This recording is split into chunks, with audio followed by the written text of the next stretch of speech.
Good evening, everyone. Some major feedback there. Good evening, everyone. We'll try that again.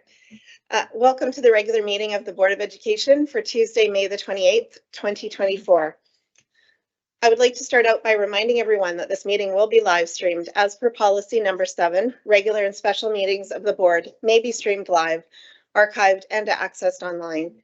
The board reserves at its sole discretion via motion at any meeting the right to not stream live or archive a meeting or a portion of a meeting. Further, the board reserves the right to edit any recorded portion of a meeting. I would like to call to order the regular meeting of the Langley Board of Education at 7:01 p.m. and start out by first acknowledging that the Langley School District is located on the traditional, ancestral, and unceded territories of the Matsqui, Kwantlen, Katzie, and Semiahmoo First Nations.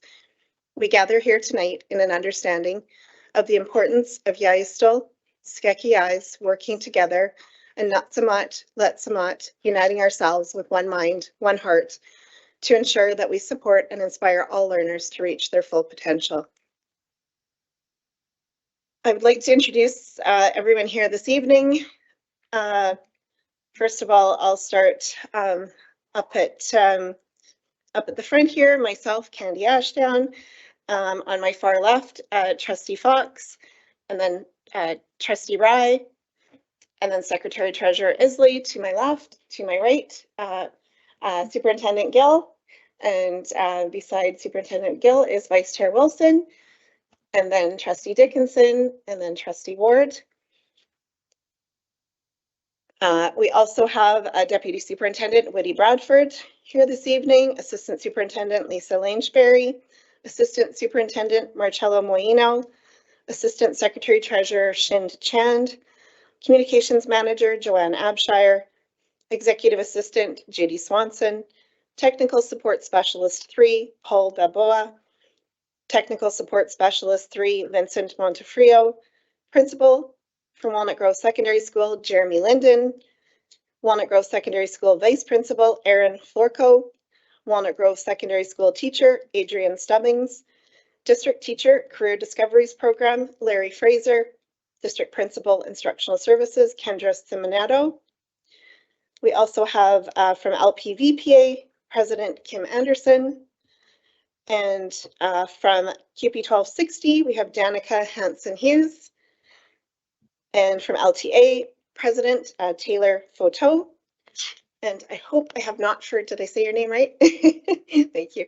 I hope I've not forgotten anyone, but I don't think I have. So moving along now to 2.1, I have a quick announcement.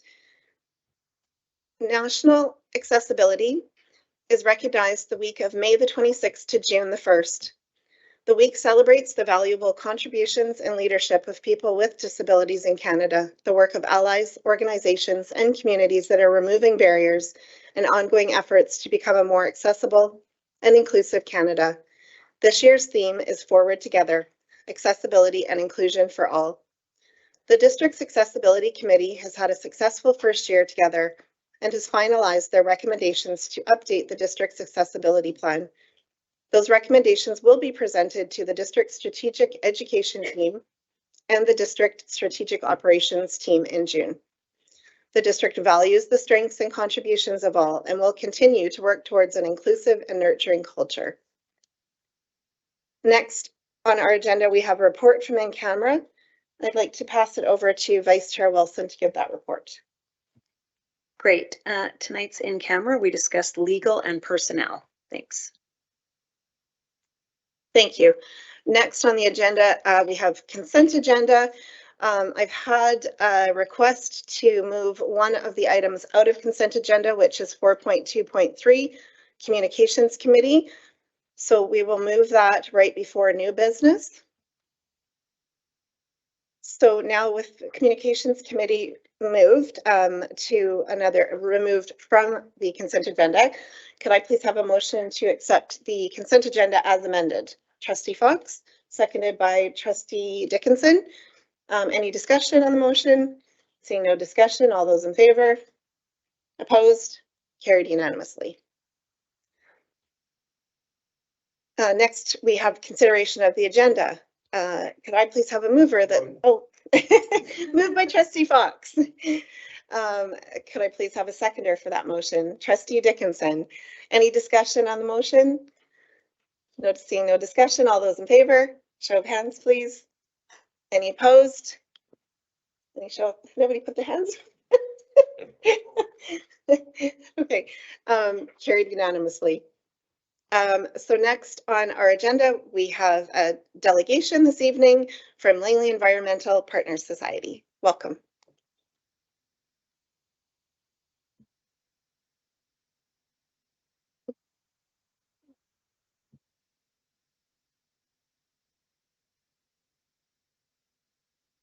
Will load up. You may remember that we were here last spring doing all of our education programs, but it was mostly focused on indoor. We ran out of time for outdoor. So that's what we're doing today. So we're just going to wait till that loads and I'll start.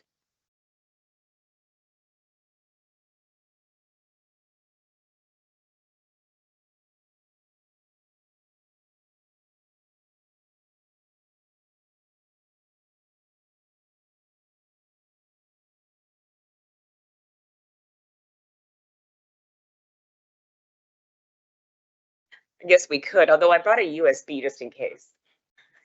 Are we good?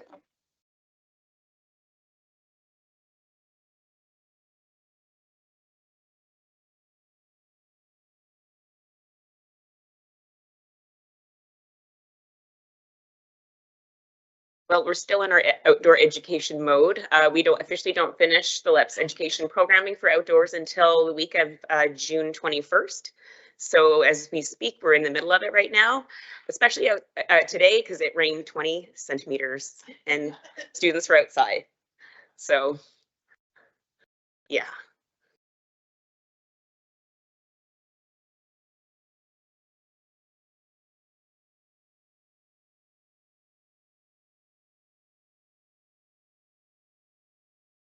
It did bring it.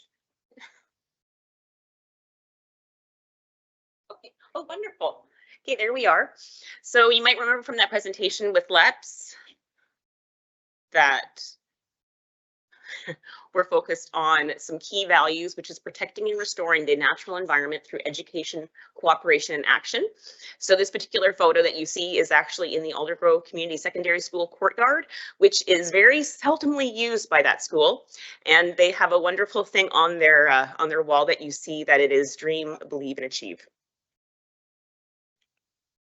So our outline today is really just mostly focused on the Langley Learning Farm, which is Langley's teaching farm. A lot of people don't really realize that Langley itself has its own teaching farm, very similar to Richmond and other municipalities, especially within Sardis and more. And being 75% agricultural land, it's only natural that Langley would have its own teaching farm and follow in suit with other municipalities. We'll also talk about Langley Secondary School, Aldergrove Community Secondary School. I'll also provide some student feedback and survey results because we, of course, always LEPS provides feedback forms, especially with teenage students. And we'll go through some post-secondary enrollment that we've had success with through Langley Secondary School in particular. And we do have a side on funding partners, but we'll see how far we get through the first bullet points. So here we go, the Langley Learning Farm, which is Langley's teaching farm. It's located at the Derek Doubleday Arboretum, which is 21177 Fraser Highway. Like any learning farm in any other municipality, it is a facility to demonstrate community-based food skills, an educational space for farm education and contribute to local food security. This actually is in partnership with the Langley Sustainable Agriculture Foundation and also Langley Secondary School.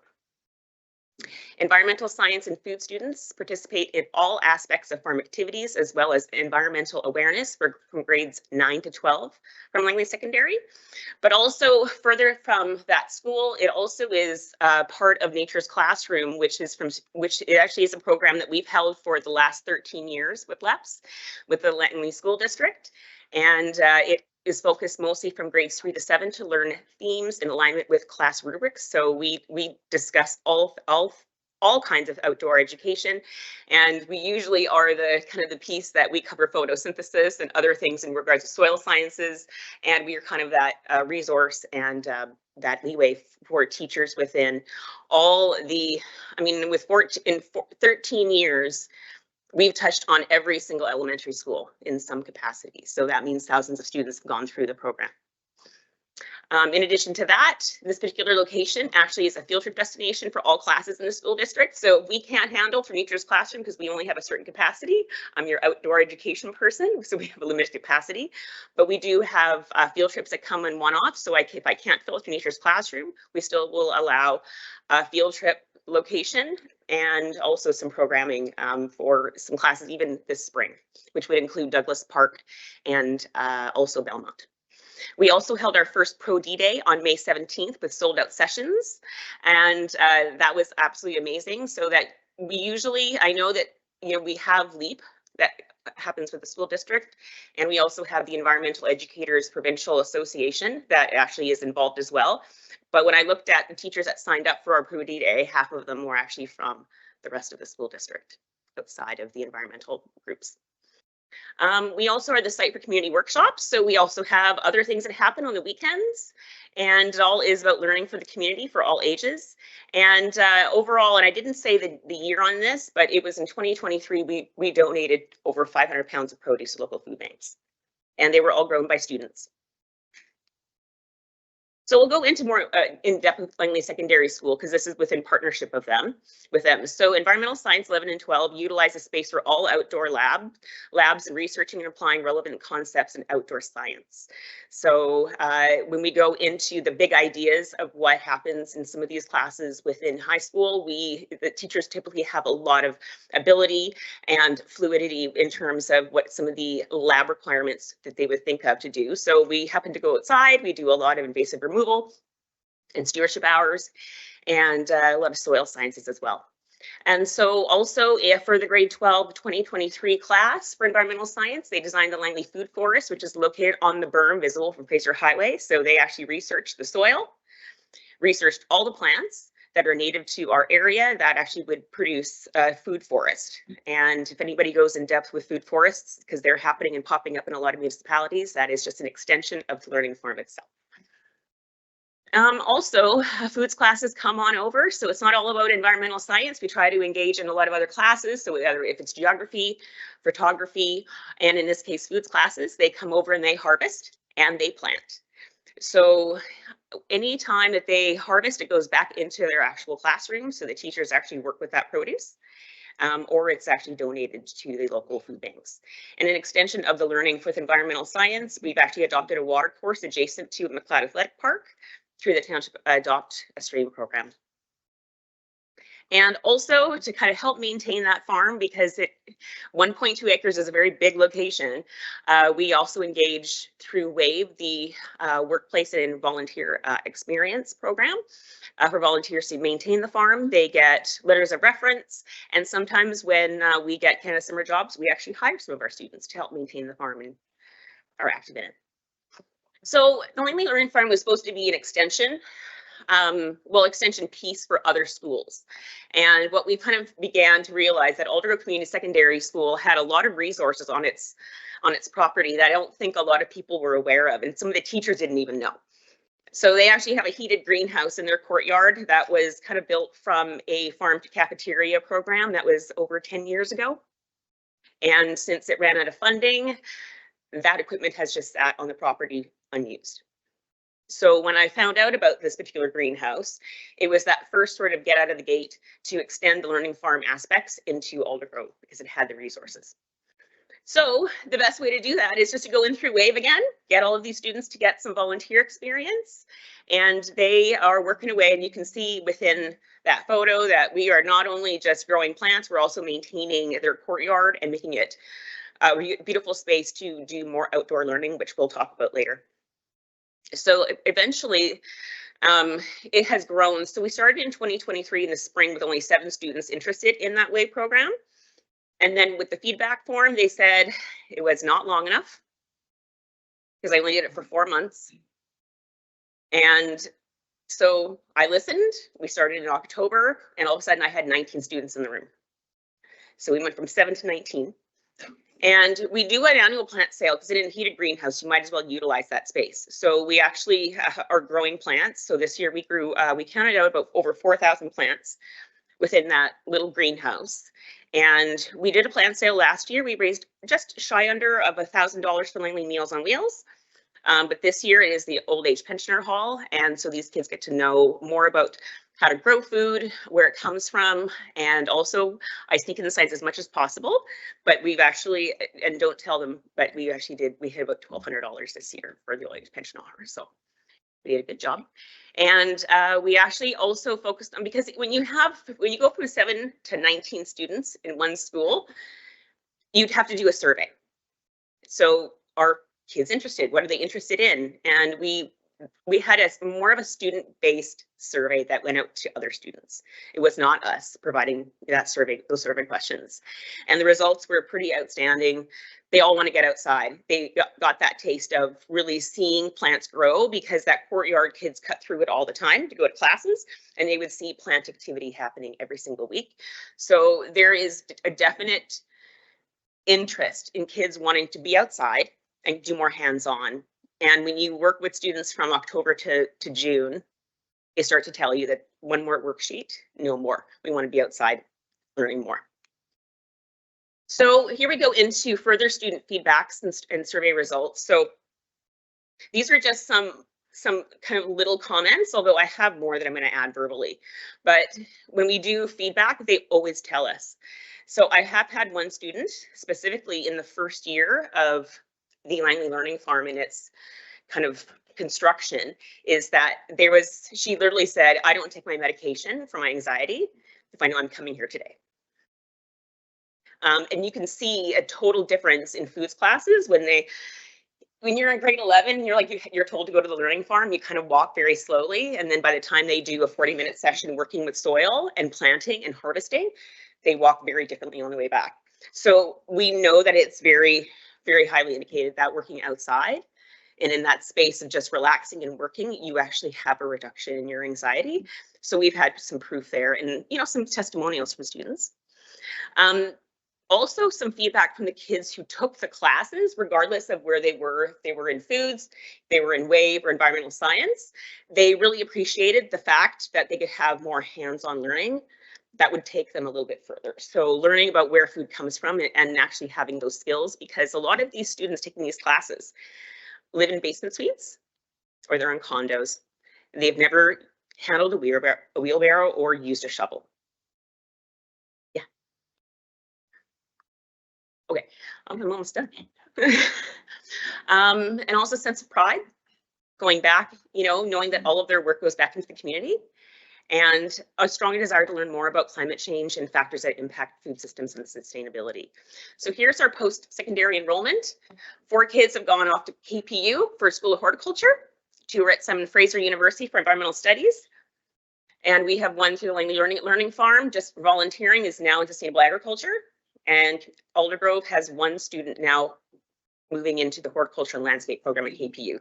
So I guess really the question is, I can even leave it here, is what are future opportunities to expand through School District 35, because LEPS is quite limited. This is the capacity that we can be at. We would need probably more district support. So my funding partners, thank you.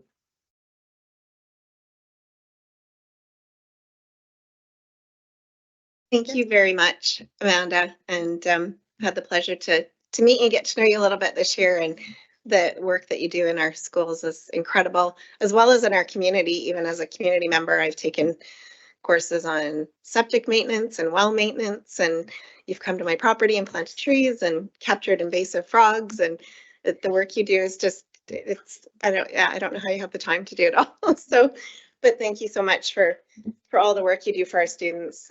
It's incredible, and I too can speak for the mental health effects that it has on, because I'm an avid gardener, and it's just my serenity and love it. So so thank you for being here, and really appreciate it. Any feedback would be wonderful to how to move forward. Thank you.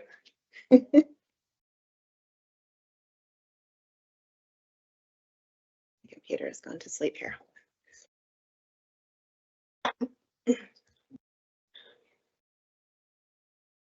All right, okay, moving along to 7.1 on our agenda. So that is Secretary Treasurer's reports, 2024-2025 annual budget bylaw, first and second reading. And I will pass this over to you, Secretary Treasurer Isley. Thank you, Chair. Tonight we'll be going through the budget presentation, of which trustees have seen the information presented over the previous months. There's no changes since we've last shared that with you at Finance Facilities a couple weeks ago. Before I start, I do want to thank Assistant Secretary Treasurer Shin Chan and the team for the work that they've done over the last number of months, getting us to this point tonight, and for the work that they do every day to make sure that we're in a good shape as a district. So thank you to you and your team. Just the legislative piece of it before we get into it. School districts are required to annually submit a budget prior to June 30th. And it's as defined by the minister, which is in the PSAB form, which consists of the following. It's a consolidation of all the funds, which are the statements. Statement 2 and 4 are a consolidation of all the various operating, special purpose, and capital funds. The Schedule 2s are operating funds, where the bulk of our funds are that we spend on the operation of the day-to-day for the district, and those are the funds that the board and the district has discretion over spending. Special purpose funds, which are targeted funds, and then our capital funds. Just some of the high-level budget assumptions before we get into the details. Our student enrollment is up, planned of just over 821 FTE increase from last September, just to over 25,000 students. Our international student program is slightly down from last year, projected at 965 students. Some larger changes on our benefits. We've had pretty sizable increases in our extended health and our dental plans over the last couple of years, but specifically this year where they're in the high teens to low 20s, depending on the group that is covered. We always had the CPP and EI and group life rates changes, and WorkSafe rates continue to increase. For this budget, we have included the 2% increase for the collective agreements. We did not include the COLA that is coming because the funding for that hasn't been announced, and districts are not allowed to budget revenue that hasn't been announced to the district. They have announced that the funding is coming, they just have not announced those amounts. So the COLA piece will be added when we do our amended budget. So we didn't include the expense or the revenue for that in this preliminary budget. We did include wages for admin and exempt, and for teachers that move up the grid as well as impact of late start positions and changes for one-time items. The annual revenue budget, the district, as you can see, is just under $385 million in total.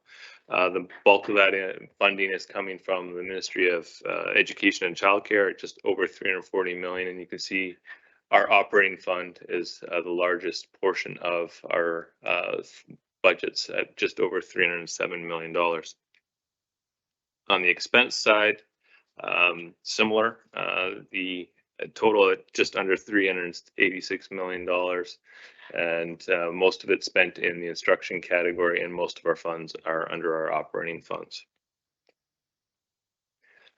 This is the budget bylaw that is in your package tonight, just broken down by funds. So the budget bylaw will be for just under $390 million. It's the largest budget bylaw that we've seen as a district as we continue to grow, and growing very rapidly over the last couple of years, mainly due to our enrollment growth, which we'll speak to shortly. Going to spend most of our time going through our operating accounts, operating funds, because that's where most of our discretionary funds are. Starting with the revenue. So as you can see, our revenue is up $16.6 million. I have individual slides on the ministry funding and the tuition. The other revenue of $200,000 is up due to a grant that we're waiting for Pro-D.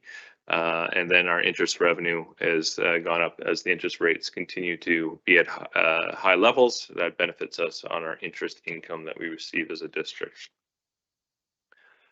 Our funding has been increased on the per pupil rates, which is the bulk of where we get our funding based on the increases for the collective agreements. You can see most of those categories are 3.4 to 3.5% increases to cover the COLA and the 2% that was built into the rates from last year.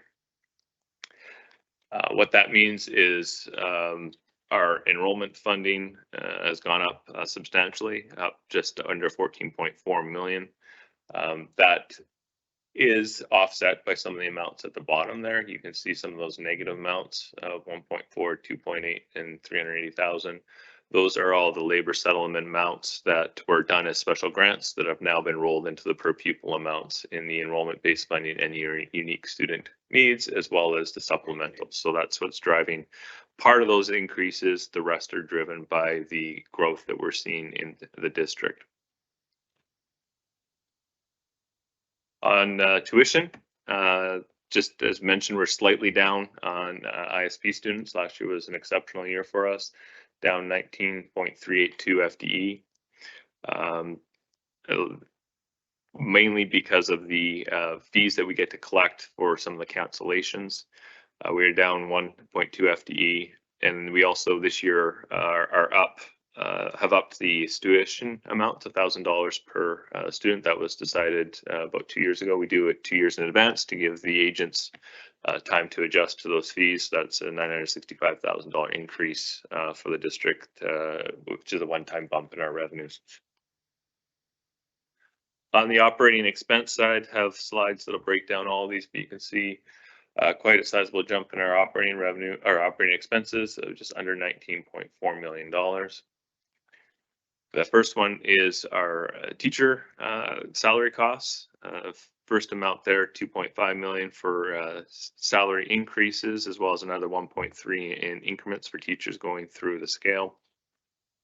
When we did the budget last year, the average teacher cost has been lowered by 1.8 million dollars just due to lower salaries as we get more and more teachers at coming in at the lower ends of the grid.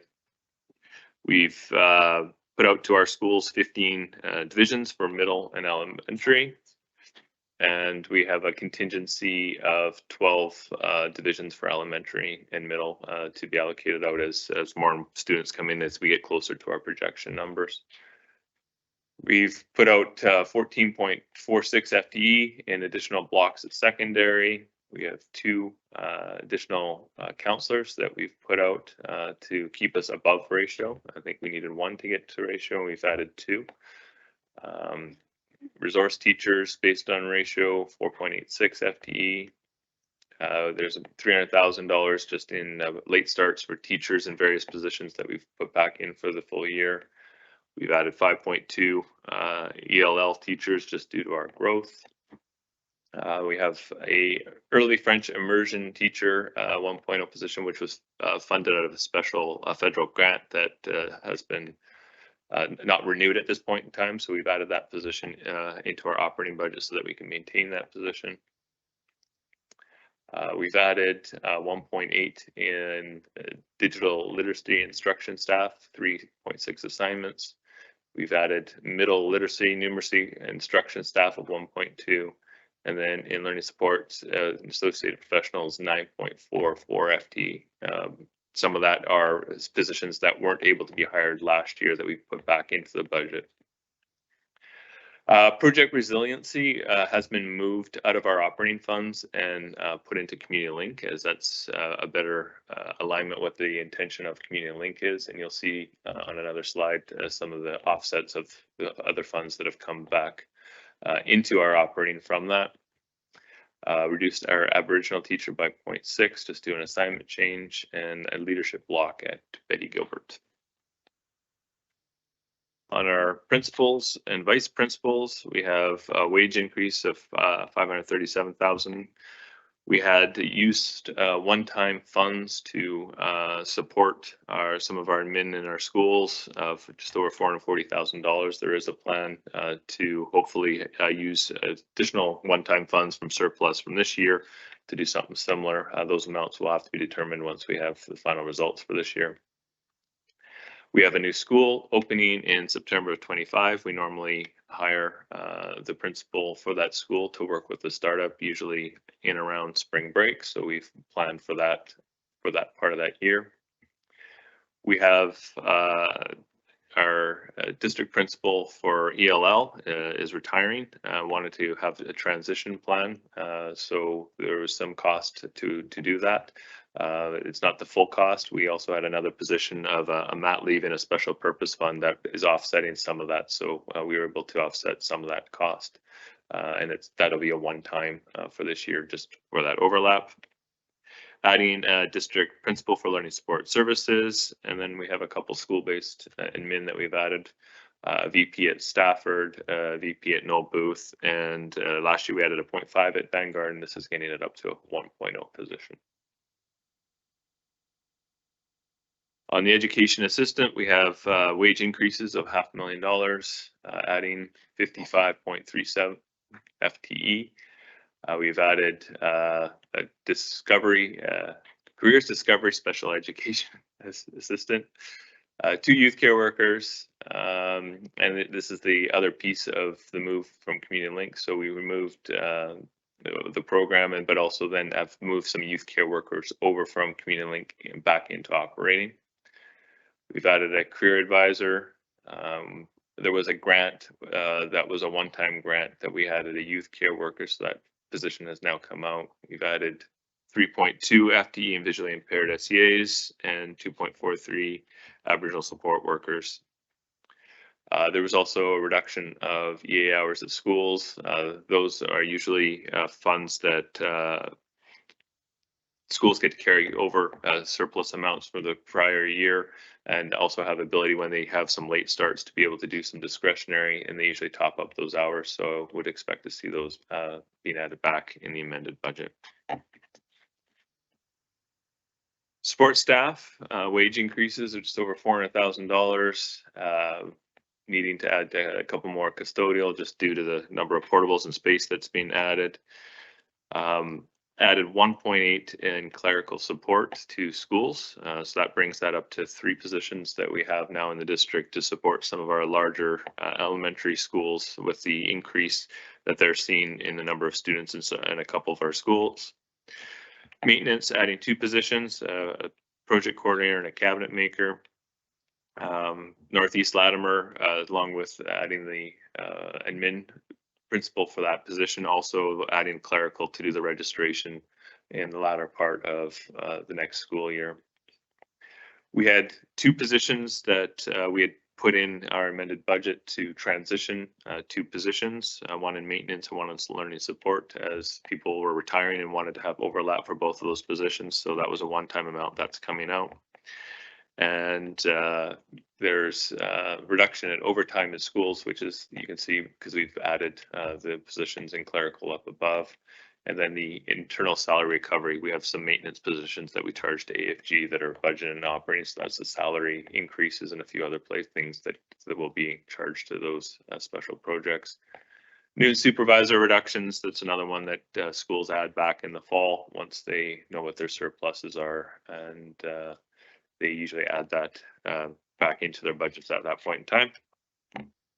Our other professionals, wage increases of $339,000, annualization of purchasing manager that started partway through the year this year, pardon me. Adding a community school coordinator, adding a learning support services director, director of finance, director of human resources. The director of human resources was in the budget and was pulled out last year as we restructured that department just for a period of time, and has now been added back in. Hiring a privacy officer and a position control position.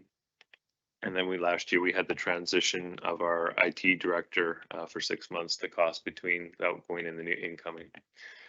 And we've also added a early years community school coordinator at 0.8 FTE. On the substitute line, you can see that we've increased contractual replacements. That's basically just due to the 2% increase. As we see every year, the vacancies that are budgeted in the fall budget are removed. You can see that in the $667,000, and the non-contractual is down once again as schools don't know what their surplus carry forwards. Those numbers usually go up. Usually we see a reduction in the casual replacements. It's due to late starts and those sort of things. That did happen, but also in there is an amount for $200,000 for something that we're trying this year. Came from feedback from one of our partner groups on a labor pool for maintenance, so that we can have some casual positions for peak seasons, like when we're doing portables and those kind of things. So it's a way to help support that. So that's why that looks a little different than it would in a normal year. On our supplies, sorry for the small font, a lot of things there. First two are Pro-D amounts from collective agreements, first being CUPE for 113, and teachers' new Pro-D in their collective agreement of an increase of $250,000. The next several items on there that are showing negatives are one-time items that were put in the budget, in the amended budget. The one being supplies and those kind of items that were carry forward items of $297,000. We did an IBM technology assessment, $55,000. The redo of the vision and graphics consultant, $50,000. We're going to do that in a different approach.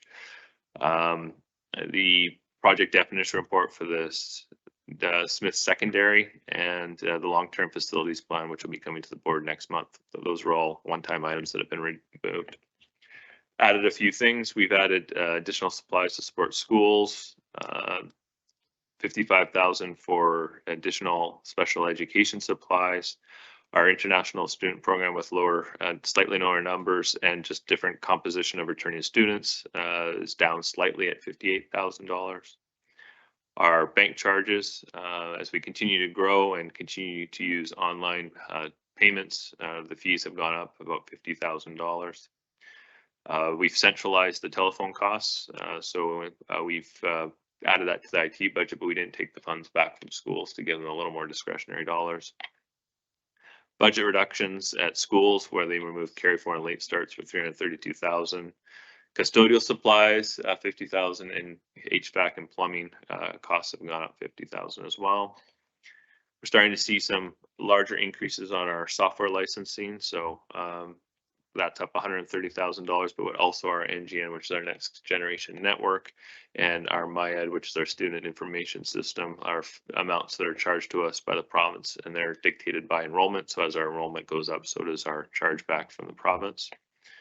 And our Microsoft Office 365 license, that's just some fee increases, but also volume as we grow with more students and more staff. Staffing Plus, a new software program for $36,000, which will hopefully help us to automate our remedy calculation process and eventually be used for grids and potentially secondary timetables. And unfortunately, utilities continue to go up. $210,000 is the estimate for this year. Local capital items that we're purchasing out of our operating funds, just under $2 million on our technology equipment. We've estimated that we need 4 portables for the 26 school year. We buy them well in advance, or sorry, for the 25 school year. So that's 4 portables of $900,000 plus the furniture and technology that goes with it for another $100,000. Furniture and equipment for schools due to the growth of divisions of $178,000.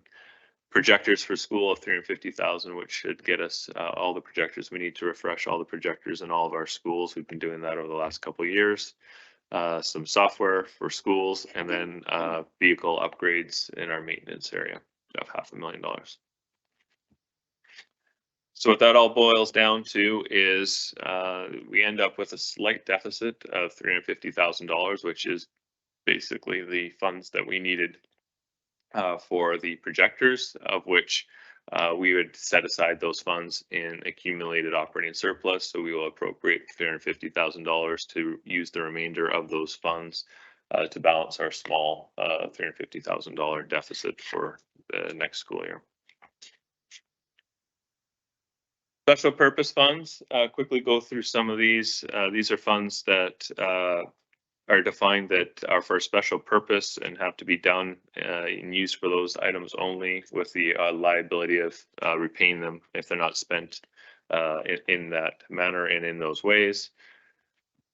A lot of these things or changes are fairly minor. The Classroom Enhancement Fund I won't speak to right now. I have a separate slide for that.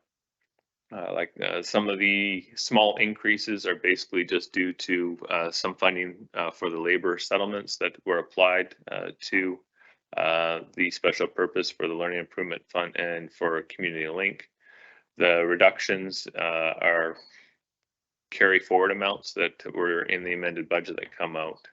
The official language one, that's that special federal grant that was we were able to apply for. Not sure if that will be another option for districts to apply for those types of funds in this upcoming year or not.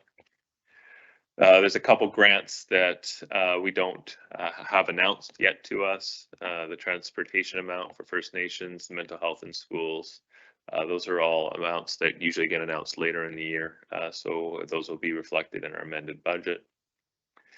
Same with the Early Childhood Dual Credit Program. The Student Affordability Fund, there hasn't been an announcement on whether that will continue into the subsequent. There was an announcement for this school year, but nothing further. So that was the carry forward from the previous school year. The only, I think that's, the other ones are just growth due to enrollment, the Feeding Futures of 81,000. So that has gone up slightly. And the settlement workers in schools, that's just a small piece in growth as we continue to ask for additions to that grant that we receive from the federal government. On the Community Link funding, what they do for preliminary budget is they usually fund the staffing of the teachers and the overhead piece in line with what was funded the previous year. This year, they have actually increased those amounts for the collective agreements of the 2%. What they don't announce, obviously, is the remedy. That amount is calculated by districts and submitted in October. And then that is redone in our recalc. And then we find out what our real amounts are for the school year for teachers and for our remedy. The overhead amount is the amount that we will be receiving. Those don't tend to change in the recalc. So where are we next steps tonight? Hopefully have first and second readings with the board tonight. On June 4th, we do have the budget open house, followed by the Finance and Facilities Committee meeting, with hopefully the third and final reading of the board on the June 18th public meeting. At that meeting, the board would need to have a motion to restrict the amount from the accumulated surplus to balance the 24-25 budget. Just as a reminder, the amount for the bylaw is just under the $390 million. And with that, I will answer any questions. Thank you. Trustee Ward. Question about every line item. I wonder if that's all right. No, actually just a few questions. I've asked these type of questions before, but it's good for the public to know. With respect to portables, so we get 4 portables for $900,000, $100,000 for furniture, 50 each presumably. So 250,000 each, if I'm correct. Does that include delivery for those? And then part B of the question would be, just because it's important for the public to know, with respect to how does that look different compared to our modulars that we have at Richard Bulpett? So just if you could speak to that in general and how the impact on the district. Yeah, so you're correct. We've estimated about $250,000 per portable. That does vary based on the individual circumstances of the individual sites. So that can vary. Some of them are cheaper, some of them are expensive. So that's roughly what it cost us this year to do the number that we purchased for this coming up fall. How they differ from modular, well, the first thing is the modular is funded through the ministry, whereas portables are funded through district funds. Modulars are purpose-built structures that also allow us to put in washrooms depending on the size of them. So the one at Richard Bulpit has washrooms on both floors because it's a 2-story with 3 classrooms on each floor, with washrooms on both floors, with a little bit of office breakout space, that kind of thing in there as well, with a personal lift to get up to the 2nd floor, as well as there are breezeways connecting the modular to the existing building. We've been able to do that as well. Perfect, thank you. The one question would be, with the 250, is that installed? Oh, yes, sorry, it is, that would be installed, yes. Thank you. And that's where the differentiation on the cost is, because some sites require different leveling and foundations and structures that may not be needed in other places, just depending on where we can place the portable. Thank you. Okay, trustee Fox. Thank you, Chair Ashdown. I think this budget is really outstanding given the financial climate that we hear about in many districts in this province.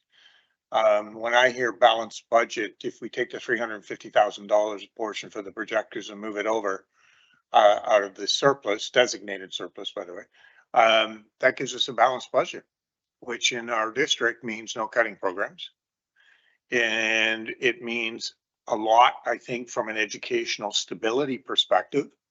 And I think if we look at the work that our staff has done, and once again, kudos to our staff and Assistant Secretary Treasurer Shin Chan and Secretary Treasurer Isley, we see, I think, a budget that is able to anticipate the growth based on projections and try as best we can with the best information we have to populate that growth with teachers, with SEAs. I think there was 55.87 SEAs added. That's a tremendous amount of staffing increase in our school district. I just hope we can find the teachers and the staff to do that. That's another challenge, but I think we as a district, in terms of the budget that's been presented, a lot of work, numbers balance, education can continue, and programs can stay in place. And I think that's what this board can be most proud of, and our staff are to be recognized for the work they've done. Thank you. Any other trustees have any questions? Or I comments? didn't ask a question. No, or comments. That's okay too. I don't think I've received. All right. Okay, seeing no other comments or questions, could I please have a mover for our first motion that the school district number 35 Langley annual budget bylaw for fiscal year 2024-25 in the amount of $389,929,643 be given first reading.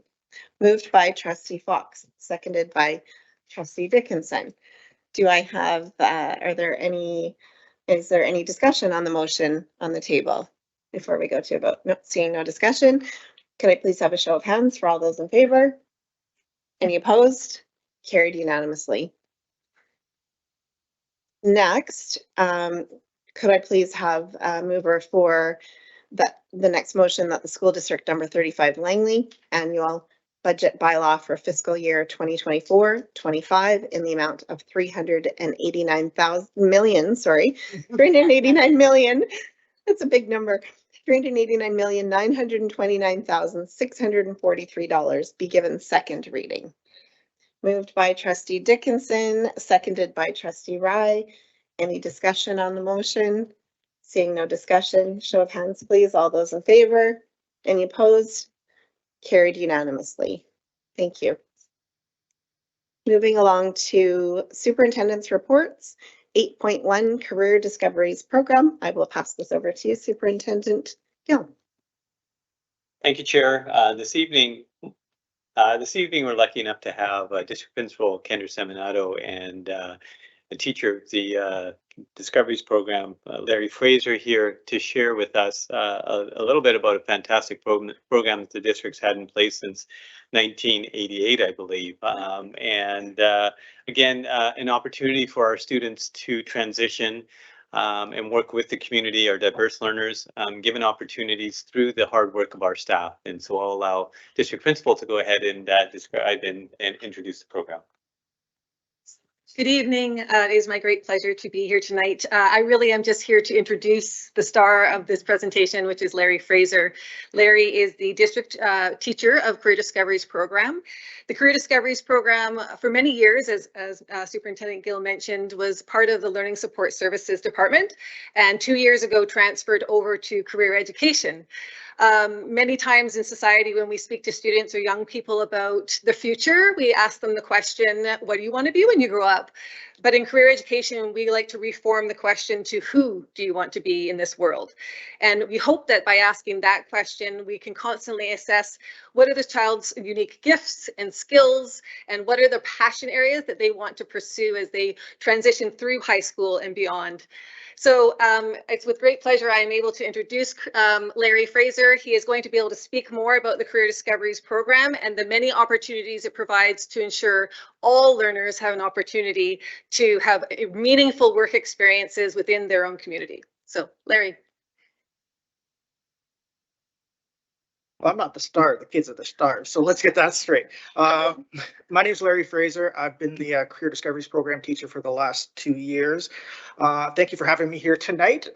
Basically, I would like to go through a little bit of our history with you tonight. Most importantly, the students we support, how we support them, and then give you all an idea of what that looks like. So in the early days, we started, as Mal pointed out, way back in 1988, and we came from an idea of a teacher from DW Poppy. His name was John Clausen. So you can see here in the early days, the kids went out as a group and did community projects. So in this example, they're building a fence, and if you take a look at the fence, once it's finished, you can see the pride that's on the kids' faces for having the chance to get those independence and employability skills in the community. Wrong way. There we go. Back in 1989, if you look at the picture in the middle, that's Sandy Morgan, and she is still a job coach in the program to this day, out every day supporting students in the community. In 1995, Marvin Moot took over the Career Discoveries Program, and that's really when they saw a change, and it moved to more meaningful, individualized work experiences for the students. So you can see, I don't want to date anyone in here. I think everyone in here recognizes the video store that work placements were done at, or the young man in the bottom right-hand quarter, believe it or not, he is working at a restaurant, but that restaurant just happened to be in Zellers.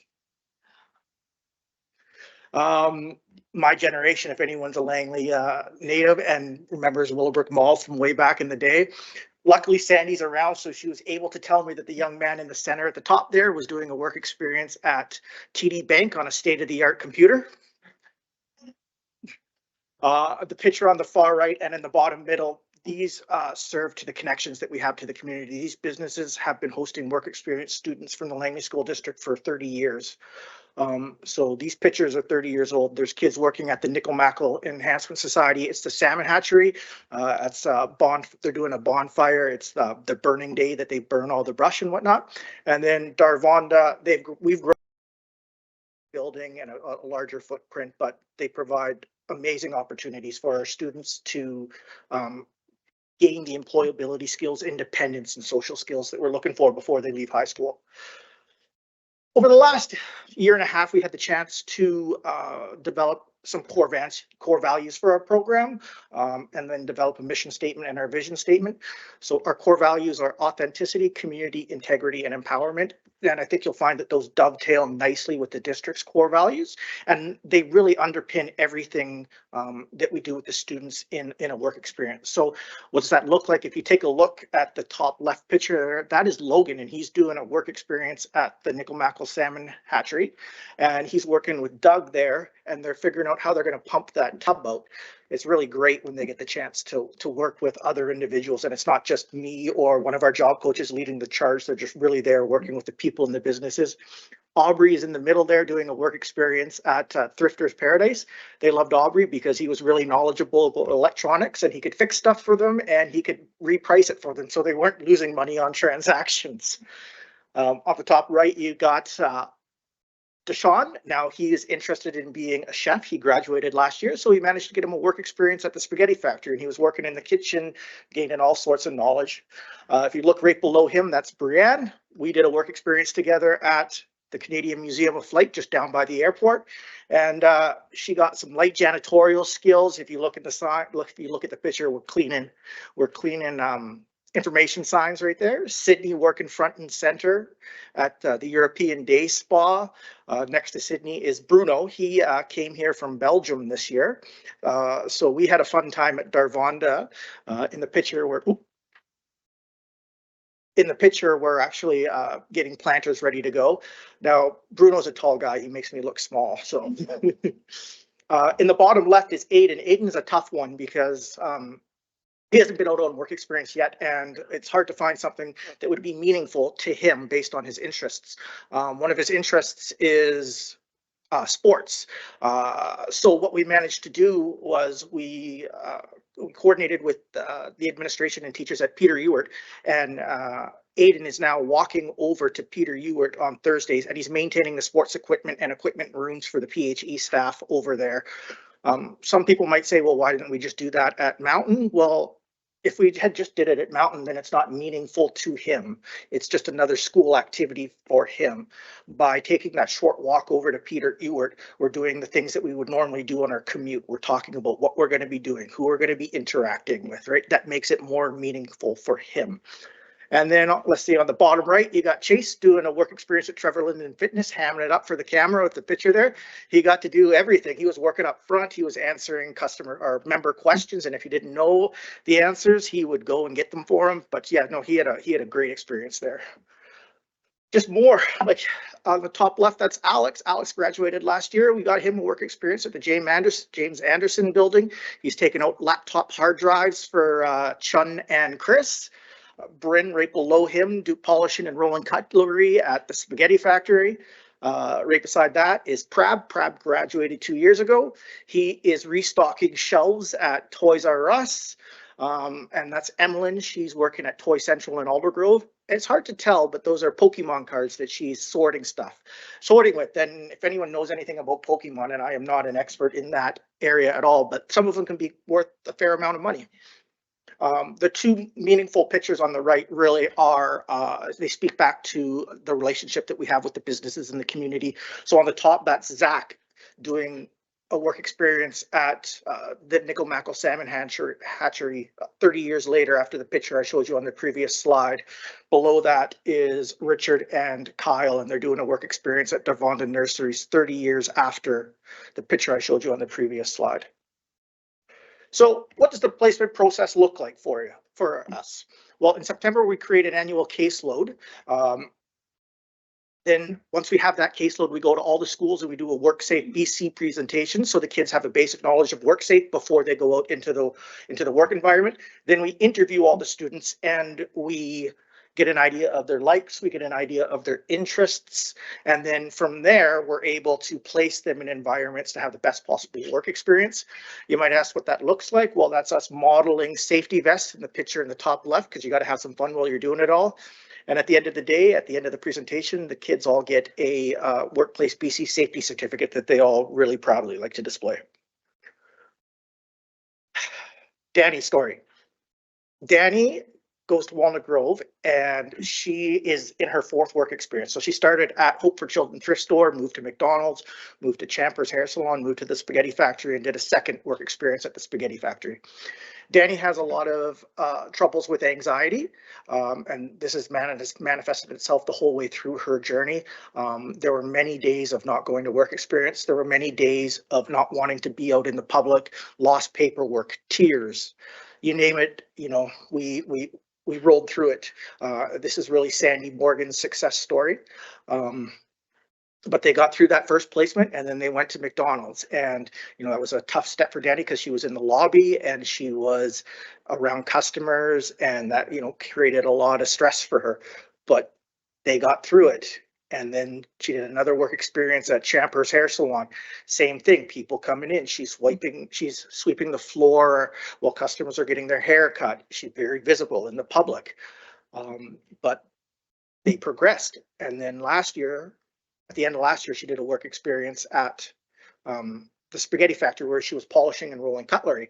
She made a connection with the manager at the spaghetti factory, so much so that she had her birthday there and wanted him to come over and introduce himself to her family. And because of that connection and the journey she's gone on, she's now doing a work experience as a hostess at the spaghetti factory. So she's bussing tables, she's setting tables, she's bringing customers to tables. And that's it's an amazing story. Tyrion's story. Tyrion is an interesting story just because he's the first person, the first student that we've been able to support that's actually enrolled in the Youth Works and Trades program. Tyrion is in the PC1 program at Walnut Grove, the Professional Chefs program. He has aspirations to work in the culinary industry once he finishes school this year. So if you take a look at the pictures, we were able to get him at the Lodge Steakhouse in Langley up by George Preston there. And he's getting real hands-on experience, and it's benefiting him in his learning in that program as well. It's hard to tell, but if you look at the bottom right picture, those are actually lobster tails that he's cutting out of the shells and placing on the cutting board. Let's see here. So this first clip that I'm going to play, it really comes to life when you can see it. But this is Carter, and he's nonverbal. So we found a work experience for him at Second Wave Cafe. That's in the Walnut Grove Rec Center, right beside Walnut Grove.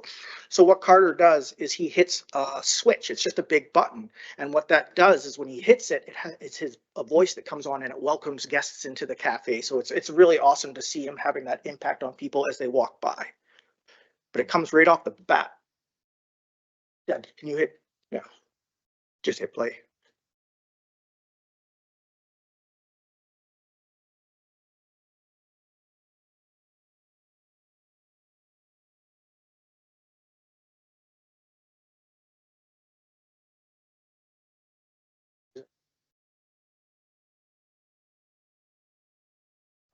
Well, I guess while we're waiting to figure this out, I can explain that in the other videos that you'll see, one is Becca. She's doing a work experience at the Horse Council, stuffing envelopes. They're actually insurance cards that are going to go out to the different horse owners across the province.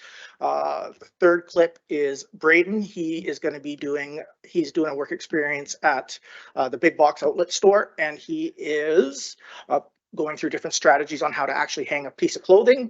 And then the last one is Joanna. She graduated last year, and she's learning how to roll a face towel the way that Champers would like them to be rolled and put away. So I don't know if we're able to play them or not. I mean, I said this before, I'll say it again. Anyone asks me, I say I have the best job in the district. It's a different day every day, and it's a lot of fun supporting these kids.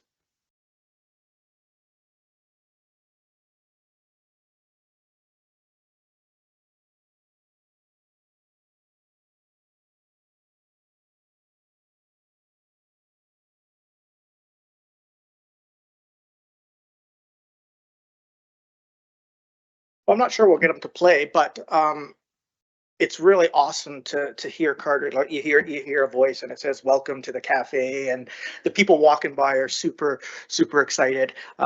Becca, in stuffing the envelopes, you have to put the card facing the right way, and it's got to be in the window so it can get mailed properly, and that actually takes a lot of fine motor skills. Braden, he had worked on hanging up clothing for a long time. And finally, him and his job coach found a strategy that worked for him. And what that was is putting the hanger up through the bottom of the shirt and then pulling the top out and hanging it up. So just think about that little action. Now Braden can get a job where he's hanging clothing because he figured that strategy out. And just as important, he's more independent at home now because he can hang his own clothes. Well, I mean, he's a teenager, not that he's going to do that, but it's okay. I don't think I would. Okay, I can do that. We're excited because we're actually growing by one SEA next year. We like to call them job coaches. So for the first time, we'll be able to service more kids than we ever have moving forward next year. This year we are supporting the first kid we've ever supported from Langley Education Center, which is awesome. We're in schools like Langley Fine Arts and Langley Fundamental, supporting kids that we typically haven't supported in those schools before because they didn't know about our program. Yeah, it's fantastic. While that's up there, I might as well tell you who's eligible for our program. Students in the district from grade 10 to 12, and they have a ministry designation of A through G plus K. You can go online, you can figure all that out. But once that's the case, you're good to go. You're good to be supported by us. And I just have one slide left after this. If we can't get the video to work, it's all good. All right, so basically, what does it all boil down to?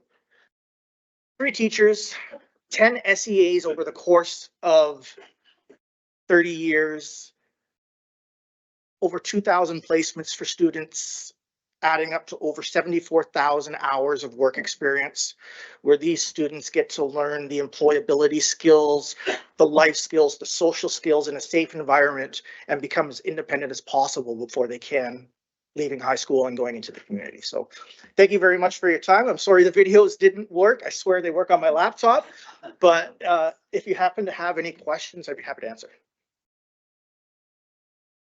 Thank you. Any questions from trustees or comments? Trustee Fox. I actually worked in a district in 1988. Sandy Morgan started working. Yeah, 89. Yes, you're right, sir. And it's certainly good to see her still continue on. She has a journey of her own. And it's great to see that she's working very diligently with these students and still continuing to provide them with an educational experience. So say hi to Sandy for me. Yeah, I will do that. that's awesome. Thank you. Okay, thank you very much. All right, thank you. Okay. Hey, could I please have a motion that the Board of Education receives the report on the Career Discoveries Program for information as provided? Trustee Ward, seconded by Trustee Dickinson. Any discussion on the motion? Seeing no discussion, all those in favor, please raise your hands. Any opposed? Carried unanimously. Okay, next we have 8.2 Student Code of Conduct Update, Cell Phone Usage. I will pass this back to you, Superintendent Gill.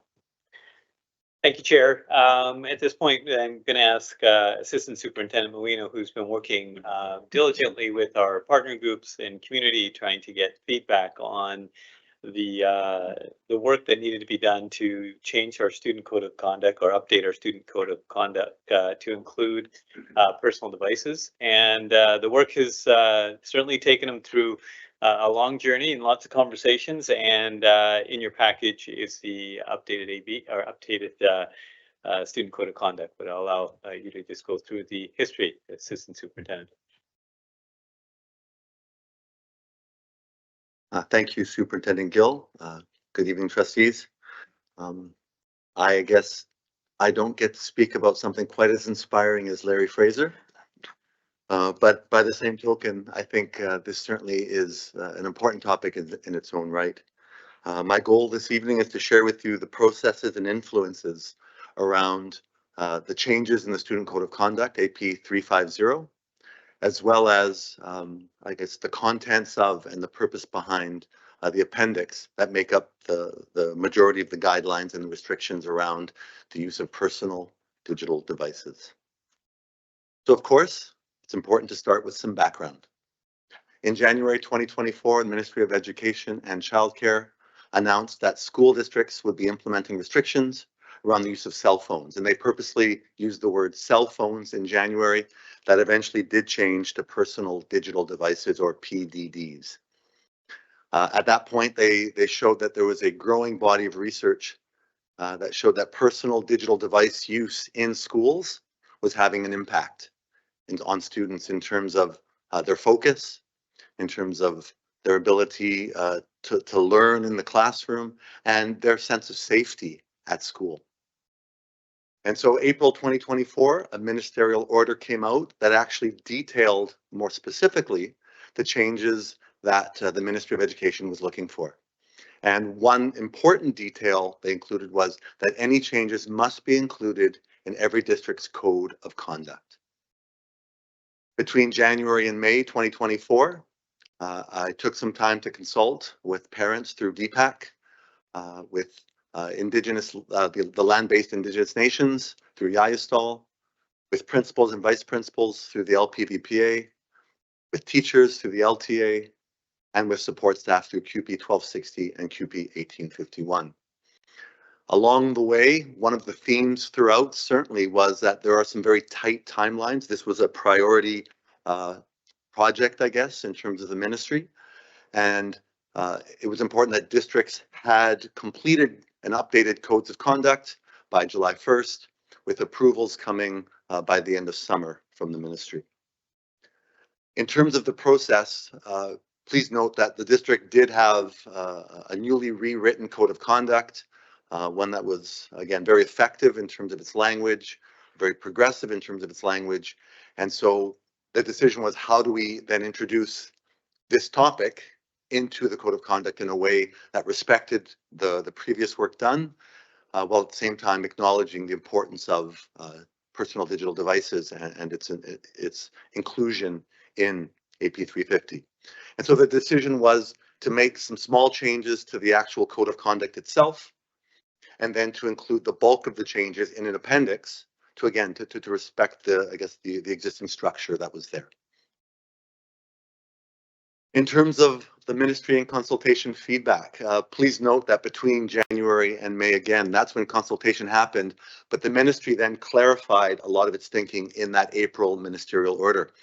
So what you'll see on the next two slides are some of the main themes that come from both the ministry and the feedback, and fortunately there was overlap. So certainly what the ministry said, I think parents and other partner groups very much were in line with. So in terms of the main themes over these two slides, the first one was very simple. How do we increase focused learning time in classrooms? And the second was, how do we increase the sense of student safety at school? So very much limiting and focusing cell phones and other personal digital devices and their impact at school. The ministry also shared some elements, which you'll see in a later slide. But along the way, they also said that those elements had to be balanced and developed at the local level, the district level, and at the school level, because the belief is that each community has its own flavor, its own lens through which they deal with personal digital devices. Ministry very clear, and again, the majority of feedback was that blanket bans do not work. Instead, there needed to be something that was more nuanced and something that was more tenable. And then finally, in terms of at least this slide, there needed to be some differentiation between younger grades and older grades, with the idea that in younger grades there needed to be more restrictions and older grades fewer restrictions. That comes from a research base that shows certainly up to the age of 14, students more negatively impacted, and after the age of 14, less negatively impacted, but still very much needing to learn how to use the tools around cell phones and other personal digital devices. The ministry and feedback both agreed that guidelines and restrictions needed to be flexible because, again, digital technology is an important part of the work we do in schools. And so just a blanket ban, again, doesn't make sense, and it doesn't respect the fact that learning and technology do go hand in hand. So the question is, how do we work with students to self-regulate as they get older and more mature? At the same time, very clear from, again, the ministry and the feedback was that there needed to be transparency and regular communication in terms of whatever the final outcome is in terms of that code of conduct and any guidelines and restrictions. The idea being to develop common language across the school community and across the district, but also keeping in mind that if people don't know and understand why regulations and restrictions exist, it becomes a lot harder to actually create something positive. It becomes something that ends up being more reactive. And then again, the balance between clarity and consistency in a community, as well as being able to use some level of professional judgment that's consistent with a trauma-informed approach.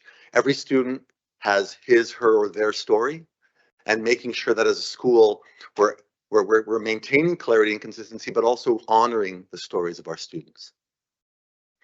So in terms of the actual changes and the content, this is one small change made to the actual AP itself. We added number 9 in terms of the list of items included in the code of conduct. Number 9, again, very much about personal digital devices. 9.1 gives a little bit of background in terms of importance. 9.2 actually defines what a personal digital device is, which, according to the ministry, includes cell phone, tablet, and it may include gaming devices, smartwatches, and other electronic toys. Again, that's from the ministry. And finally, 9.3, that links from AP 350 to the actual Appendix A. And again, in the final version, it won't say link here, I promise. In terms of the appendix, we start with background context, again, understanding the why, and we break the procedures down into 6 sections. First, elementary and middle schools. Second, secondary schools. Sections 3 to 5, accessibility and accommodation, very much a part of that, and equity, and that language again coming from the ministry. And then finally, so now what? If there is a violation of the code of conduct, what do we do about that? So the next 2 slides, I'd like to talk a little bit about elementary and middle schools, and just keeping in mind that what you see here reflects not just the feedback that we received from all the groups, but it also reflects effective current practice in schools based on conversations with various administrators at all levels of elementary, middle, and secondary. I don't have the actual language on the slides, but rather I've got a summary as to the intent, and then hopefully you'll see how each of these points does connect back to some of those big themes in the earlier slides. So 1.1 at elementary and middle school, a very clear statement that at its foundation, personal digital devices are not to be used at all during the school day and preferably kept at home. And again, this is at elementary and middle schools and reflects current practice in the vast majority, if not all, of our current elementary and middle schools. 1.2, though, does allow that some PDDs will make their ways to school. So how do we deal with that then? First, if PDDs are brought to school, they are to be stored in backpacks or lockers. And third, in classrooms, some teachers may choose to offer alternate storage. But again, the recommendation is, and this is based on experiences in other jurisdictions, those should be locked away. Again, we want to make sure that the focus isn't on where's my phone and is it safe, or where's my tablet and is it safe, but yes, it's safe. Let's focus on the learning. In the second slide, again, acknowledging more truths based on the themes. And 1.4, DDs, so digital devices, not necessarily personal digital devices, are to be used for instructional purposes. We have iPads in elementary classes. We have laptops in secondary classes. We work with students on how to use those tools, how to use apps in constructive, productive, and positive ways. At the same time, as a matter of best practice, this is a recommendation to teachers that teachers should start the year in terms of just co-constructing with students what those classroom norms and expectations are. The basic idea, again, is when people understand the why, the what, the how become kind of less important. They become not barriers or moments of conflict, potential conflict. Rather, it becomes about, I understand why, and I understand why we're doing this. And ultimately, in classrooms where those expectations are clear up front and they're co-constructed, again, it just becomes a positive outcome of how things happen in the classroom. And then 1.6, very much wanting to respect what positive use of personal digital devices look like. And the idea of capturing videos, photos, or audio of other people in schools, very much wanting to protect, again, the privacy of students and staff at the same time in those schools. And so there was some feedback about, should we give this to teachers, or who should give that permission? And I think for the most part, there are examples where photos, videos, and audio are acceptable and allowed, like taking pictures of a board, for example, where people, instead of writing homework, they'll take a picture of the board and they now know what the lesson is or what the homework is. But in terms of actually videoing or recording other people for a project or something that could make its way onto social media, making sure that the principal's aware and can give that feedback to the teacher and to the student. Because again, we want clarity. We want students to understand, again, what positive use of digital devices looks like. In secondary schools, you're going to see a lot of similarities, but there are enough nuanced differences that it was important, I think, to make this separate. Again, in secondary schools, we see that in 2.1, during instruction, PDDs must be turned off and stored away in pockets, backpacks, or lockers, because by the time students get to grade 8 and 9 in our secondary schools, whereas I think of my first teaching experience where in grade 11 or 12, there might have been 10 or 15% of students that have cell phones. By the time now we talk about students in grade 6, 7, 8, we're talking 50 to 80% of students, depending on, again, the grade, depending on the location, etc. So they're much more ubiquitous than they used to be. And so to pretend that they're not there doesn't make sense. And again, the research from other jurisdictions that have tried at secondary to say, no, you can't bring them, they've all gone back on that. They've all stepped away from that because, again, it's just not tenable. It becomes its own separate industry. And so with that, the base, the foundation is that they must be turned off and stored away unless they're being used for educational purposes. Again, 2.2, just like elementary, talking about alternate storage in classrooms, making sure they should be locked, wanting to protect students' items as well as protect staff as well. Again, 2.3 talks about digital devices being used for instructional purposes, which again, we expect in our classrooms. And then 2.4 just reminds administrators at secondary that they need to differentiate, certainly between grade 8 and 9, which could be more consistent with what exists in middle schools, versus grades 10, 11, and 12, where again, students are using their cell phones, for example, to do some pretty impressive research and some pretty impressive project work for those classes. In 2.5, again, we suggest at elementary and middle and secondary that teachers should start the year by co-constructing norms and expectations, especially as we get to the senior grades. The why really does matter. Students get it. A reminder that actually at 2.6, whereas at elementary and middle, non-instructional times, there really is no differentiation. The PDDs should not be out at all. At secondary, there's acknowledgement again that we're working with students to learn positive ways to use those PDDs. We're just asking that they can use them as long as they're not distracting from learning. For example, a classroom in session, they're not impacting the enjoyment of a space in the hallway, for example, or they're not compromising a sense of safety. And that's the use of social media, for example, during the school day.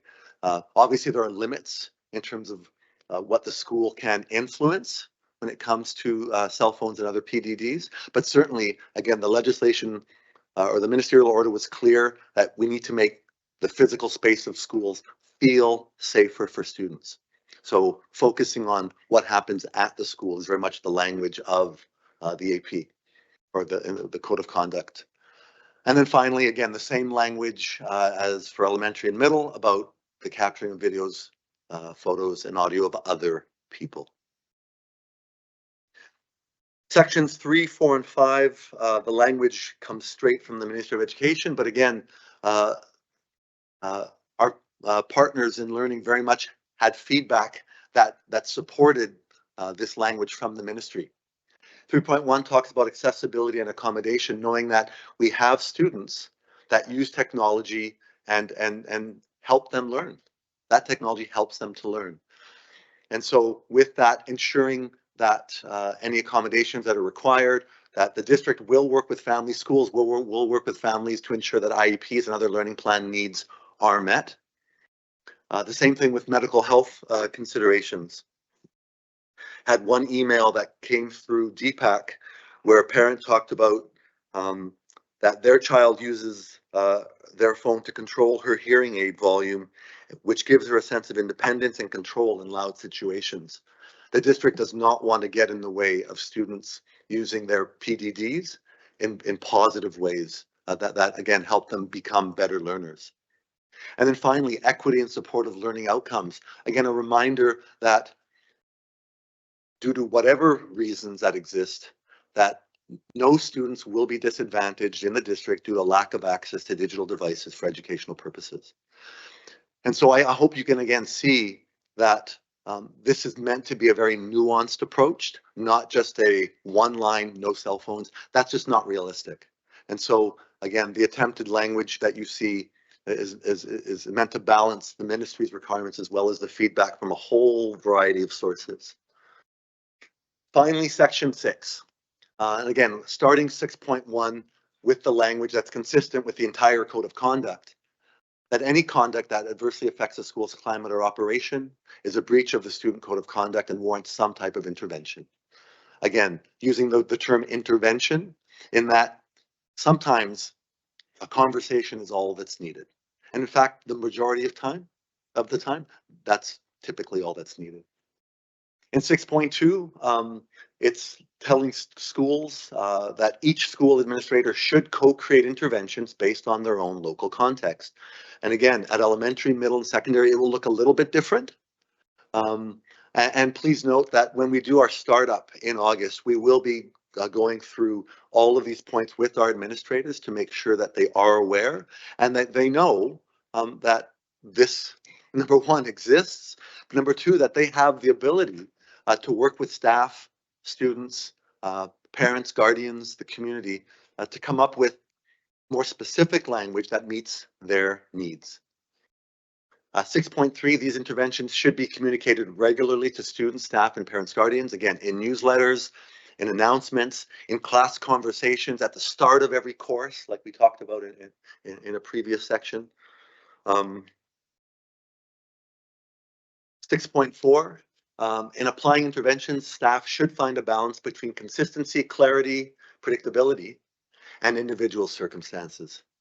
Again, we know that black and white approaches, they create conflict. Instead, to be able to use one's professional judgment while still knowing that there is consistency, clarity, and predictability of language. At the end of the day, it's a conversation. The first step is always a conversation between two human beings. Hey, this is what's happening. I'm concerned about this. Let's see a change in behavior, and here's why. And again, we know that the vast majority of time, that's all that's needed. At the same time, 6.5 does get into some examples of what progressive discipline look like as deemed appropriate by the administration, keeping in mind that, again, progressive discipline is simply the idea that we start with small interventions because that works in most cases, and then we increase the intervention if that doesn't work, and then we increase it again with the idea that we're not looking to punish, or we're not looking to do any of those things. Rather, what we're looking to do is simply just change the behavior into something more positive. And that is an attempt to, I think, in short order, try to make sense of cell phones in schools, or at least personal digital devices in schools. Thank you so much, Marcello. Trustees, I see there's been some hands raised for questions or comments, so I'll start with Trustee Ward. Thank you very much. I don't envy you with respect to this task. It's quite the degree of precision that's required and is necessary. I like your word nuance. It's very appropriate. And just a couple of things that came to mind, and I realize we're already lived in before this came about. Cell phones were ubiquitous, so I'm looking at it and I realize that you're already prepared and managing well. Now we're just trying to stipulate an update. Okay, so my question is with respect to both the elementary schools and the secondary schools on point 6. And it's just the previously deleted personal communication devices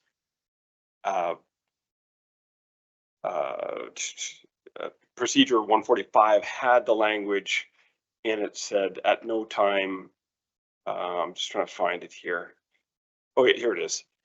Point number 3 said, and this is being deleted, but it says PCDs are not to be used in settings such as change rooms, washrooms, private counseling rooms that have the potential to violate a person's reasonable expectation of privacy. Now, the language in the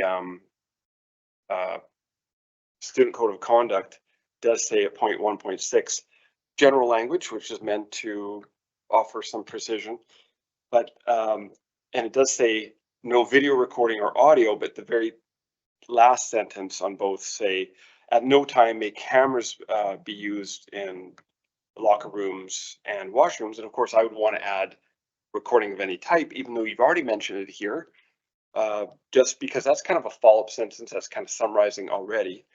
But I'm not trying to play with trains, but this is pretty important. I do think the language of not at all probably makes sense. And the reason why I'm taking it from personal experience, going to the municipality just over here at WC Blair Pool, for example, frequently, and you have change rooms and they do have signs, but they don't, and they're doing a great job. TOL is doing a great job. But it seems it needs to be more clear, because you kind of give an inch, take a mile thing. A lot of people don't realize that they have a problem. Like, it's in their pocket and right away they grab for it. They don't think they're recording, they're just FaceTiming. But behind them are people who could be changing or something like that. Or I'm not taking video, I'm just doing audio. But then people are hearing private conversations. So just that kind of thing, especially in elementary school or secondary school, I would hate to see anything go sideways. But anyhow, I honor you for what you've done and I appreciate the good work. Thank you. I appreciate the feedback. Thank you. Trustee Dickinson.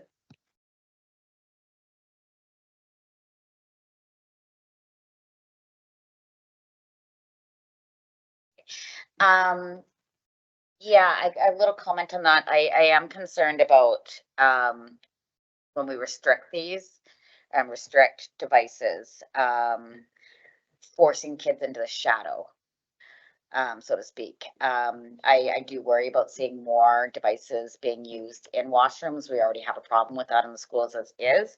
So I think that's definitely something that we will need to monitor, the kids sneaking them in there, and if that's their only time. It'll be interesting to see how that all kind of rolls out. My question is about back to the elementary. It was, I believe, 1.4, where it talked about digital devices being allowed. And it said in brackets, I believe, not necessarily PDDs, but it wasn't 100% clear. So my question is Sure. Will students in middle schools and elementary schools be able to access their personal digital device if it is for educational purposes within the class? And that's where the teacher has discretion in the classroom. So they will be able to go onto Teams or access it with their own device if. It's especially at elementary and middle, strongly encouraged not to bring them, and that the school will be able to provide, if there's going to be an assignment or something where a digital device needs to be used, then the onus then becomes on the school to provide something. If a student brings their own, that'll be up to the teacher to decide if they're able then to use their own, or if they're going to use, for example, the set of iPads that has been taken out of the Library Learning Commons. That we want to have in an ideal world, every classroom would have a set of iPads.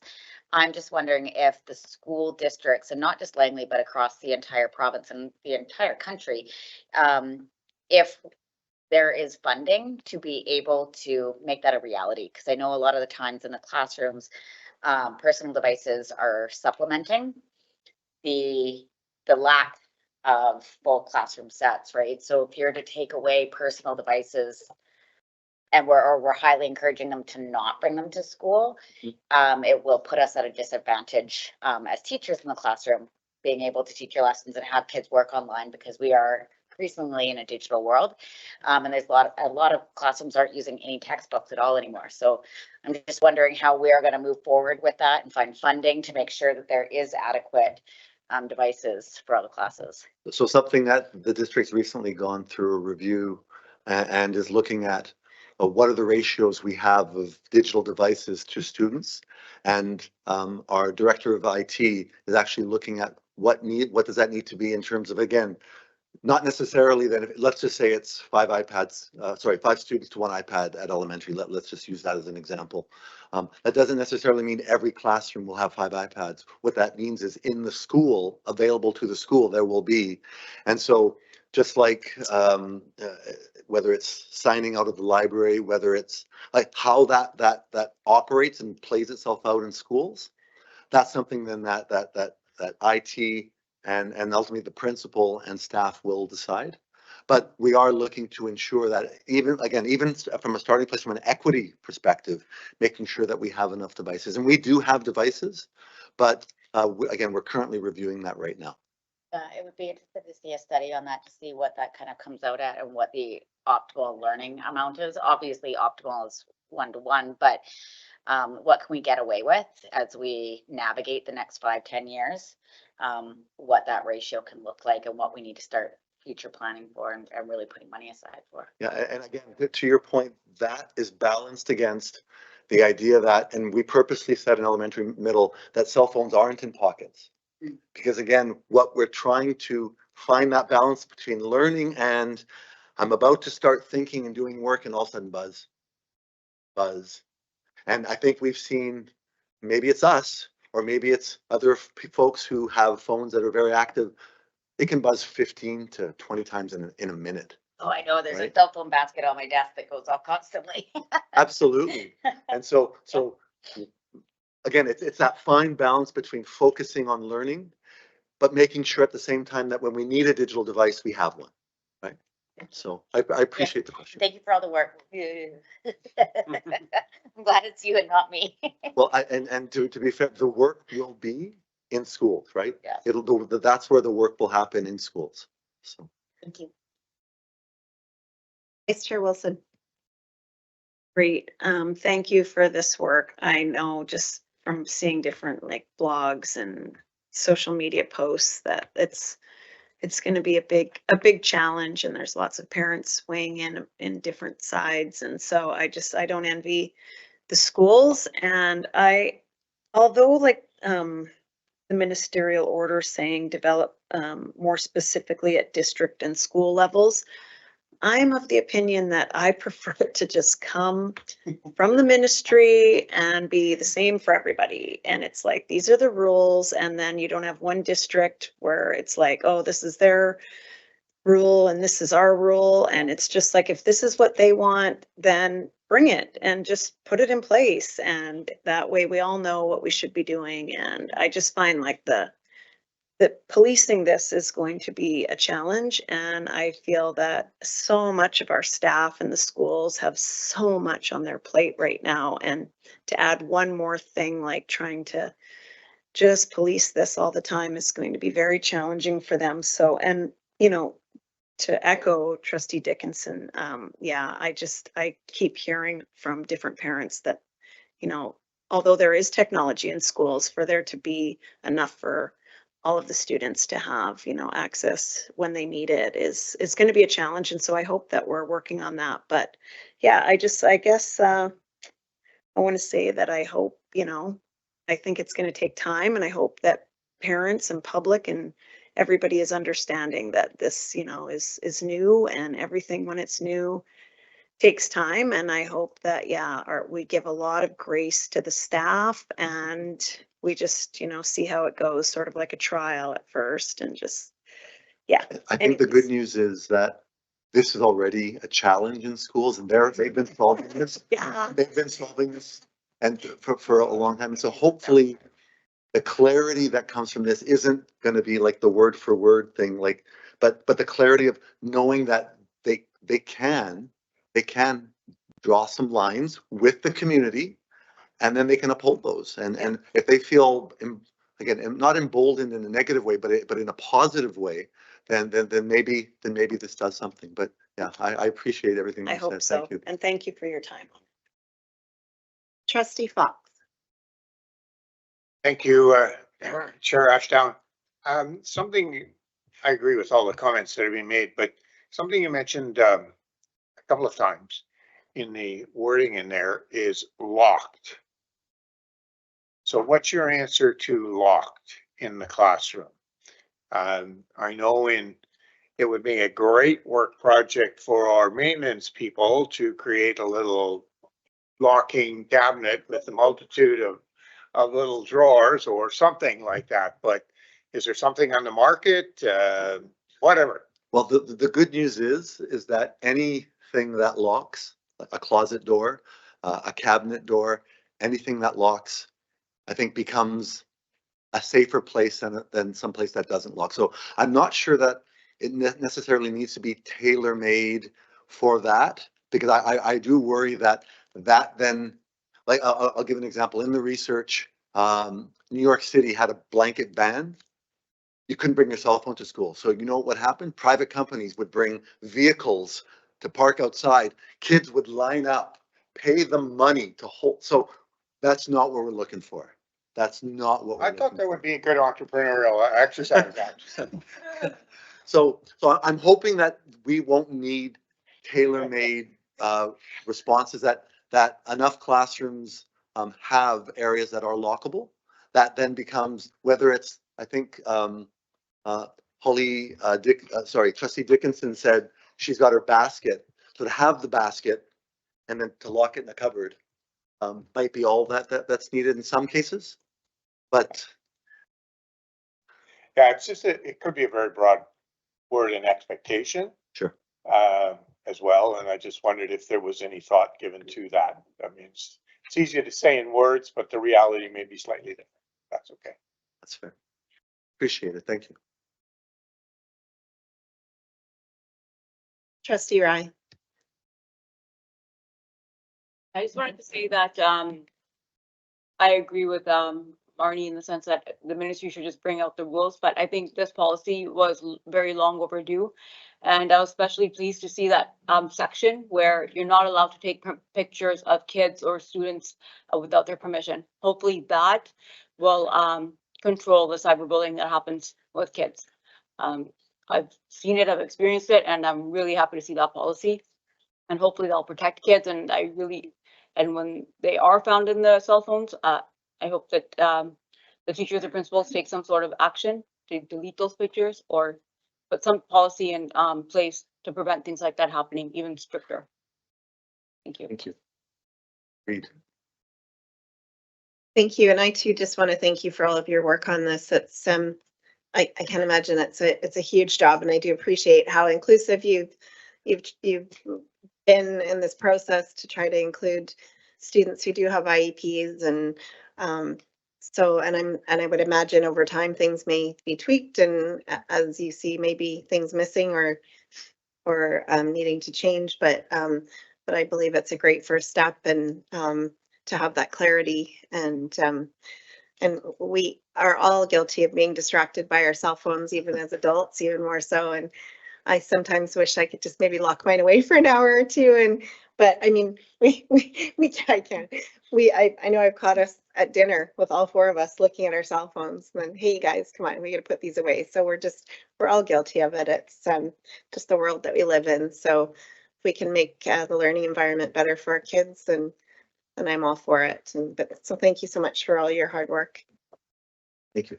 Okay, trustees, could I please have a motion that the Board of Education receives the update on the Student Code of Conduct with regards to personal digital devices for information as received. Trustee Ward, seconded by trustee Dickinson. Any discussion on the motion? Seeing no discussion, all those in favor, raise your hands. Any opposed? Carried unanimously. Thank you. All right. Oops.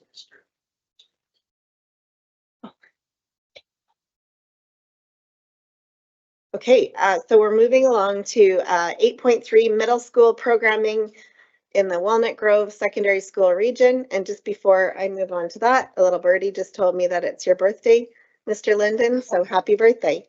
All right, are you going to start this out? I think.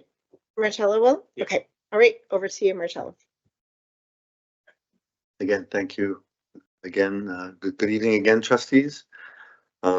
Obviously, Walnut Grove seems to be the focus of this evening's with Larry Fraser's presentation and several Walnut Grove students highlighted.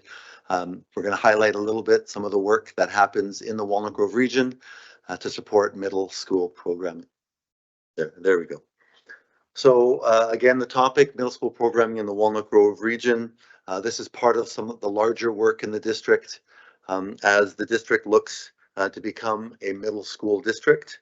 Along the way, we realized that in some regions that it is certainly more challenging to have a space that is specifically a middle school. Physical creation of a middle school is actually, again, challenging. And that's why, for example, a year ago, we talked to the DW Poppy region and looked at where middle school programming was there and made some recommendations to trustees at that time as well.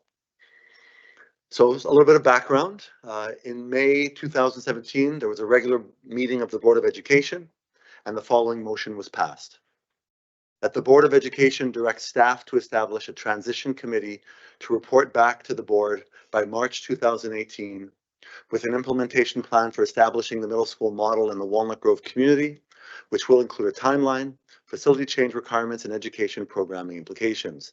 Now, there was a report back to the board, but again, when we talk about some of the challenges, things were not clear yet in terms of what that could look like in the Walnut Grove region. And in the years since, I think that has become a little bit more clear. So some key concerns or key questions addressed by the motion. First, since Langley has chosen to be a middle school district, how do we look to expand middle school programming and opportunities in the Walnut Grove region? I think that was the original question back in 2017. Along the way, once it became clear that a standalone middle school in the Walnut Grove region was not likely in the near future, what other ways has the district promoted middle school opportunities in schools? What other ways can the district support middle school programming going forward? In terms of consultation, I went to go visit the administration as well as the PACs at each of the schools in the Walnut Grove region on the dates you see on the slide. During that time, there was some background given in terms of the history or the journey taken in terms of Walnut Grove. And I think probably the most important, significant one is that in terms of ministry priorities, funds, although this was on the district's 5-year capital plan and long-range capital plan, the ministry did not fund either a middle school itself or did not fund the conversion of an existing elementary school into a middle school. As part of our long-range facilities plan that was presented quite recently to trustees as well as to the community, we had Les King look at what's the realistic likelihood of being able to convert or create some type of standalone middle school in the Walnut Grove region. He looked at the possibility of converting one single elementary school, and that would create a middle school of over 1,100 students, which is, again, I think more larger than what the district would prefer. By the same token, he then looked at converting 2 elementary schools to middle schools, and that meant that there would not be enough space left over at elementary. And so with these barriers, it was pretty clear, I think, to PAX and to administration then that in the near future, at least, that a standalone middle school at Walnut Grove was not likely. So with that, just in general, presentation was done about middle school philosophy, and the feedback was actually quite clear. That the vast majority of feedback from PAX was that the middle school pillars in philosophy in the district were something that they very much appreciated. They understood the differences as they were described, and very much were in general agreement that students in grades 6 and 7 are ready for new experiences and new opportunities. Parents were very curious about explorations, about, to be honest, having what students in middle schools in the district have. Very much looking especially, for example, across Highway 1 at the Willoughby Slope and the middle schools there, and just knowing that students there, friends of the family, etc., students that play on the same teams as their children, and hearing about their opportunities and their experiences was something that they were very, again, very curious about and wanting to know how they could bring more of that to Walnut Grove. With that, the administration of the schools shared how Walnut Grove Secondary actually, through connections in science and technology and leadership, actually has already connected with elementary schools and providing some of those explorations type opportunities to Walnut Grove. So with that, to tell you a little bit more about the Walnut Grove connections, I'd like you to please welcome Walnut Grove Principal Jeremy Linden, Walnut Grove Vice Principal Aaron Florco, and Walnut Grove Teacher Adrian Stubbings.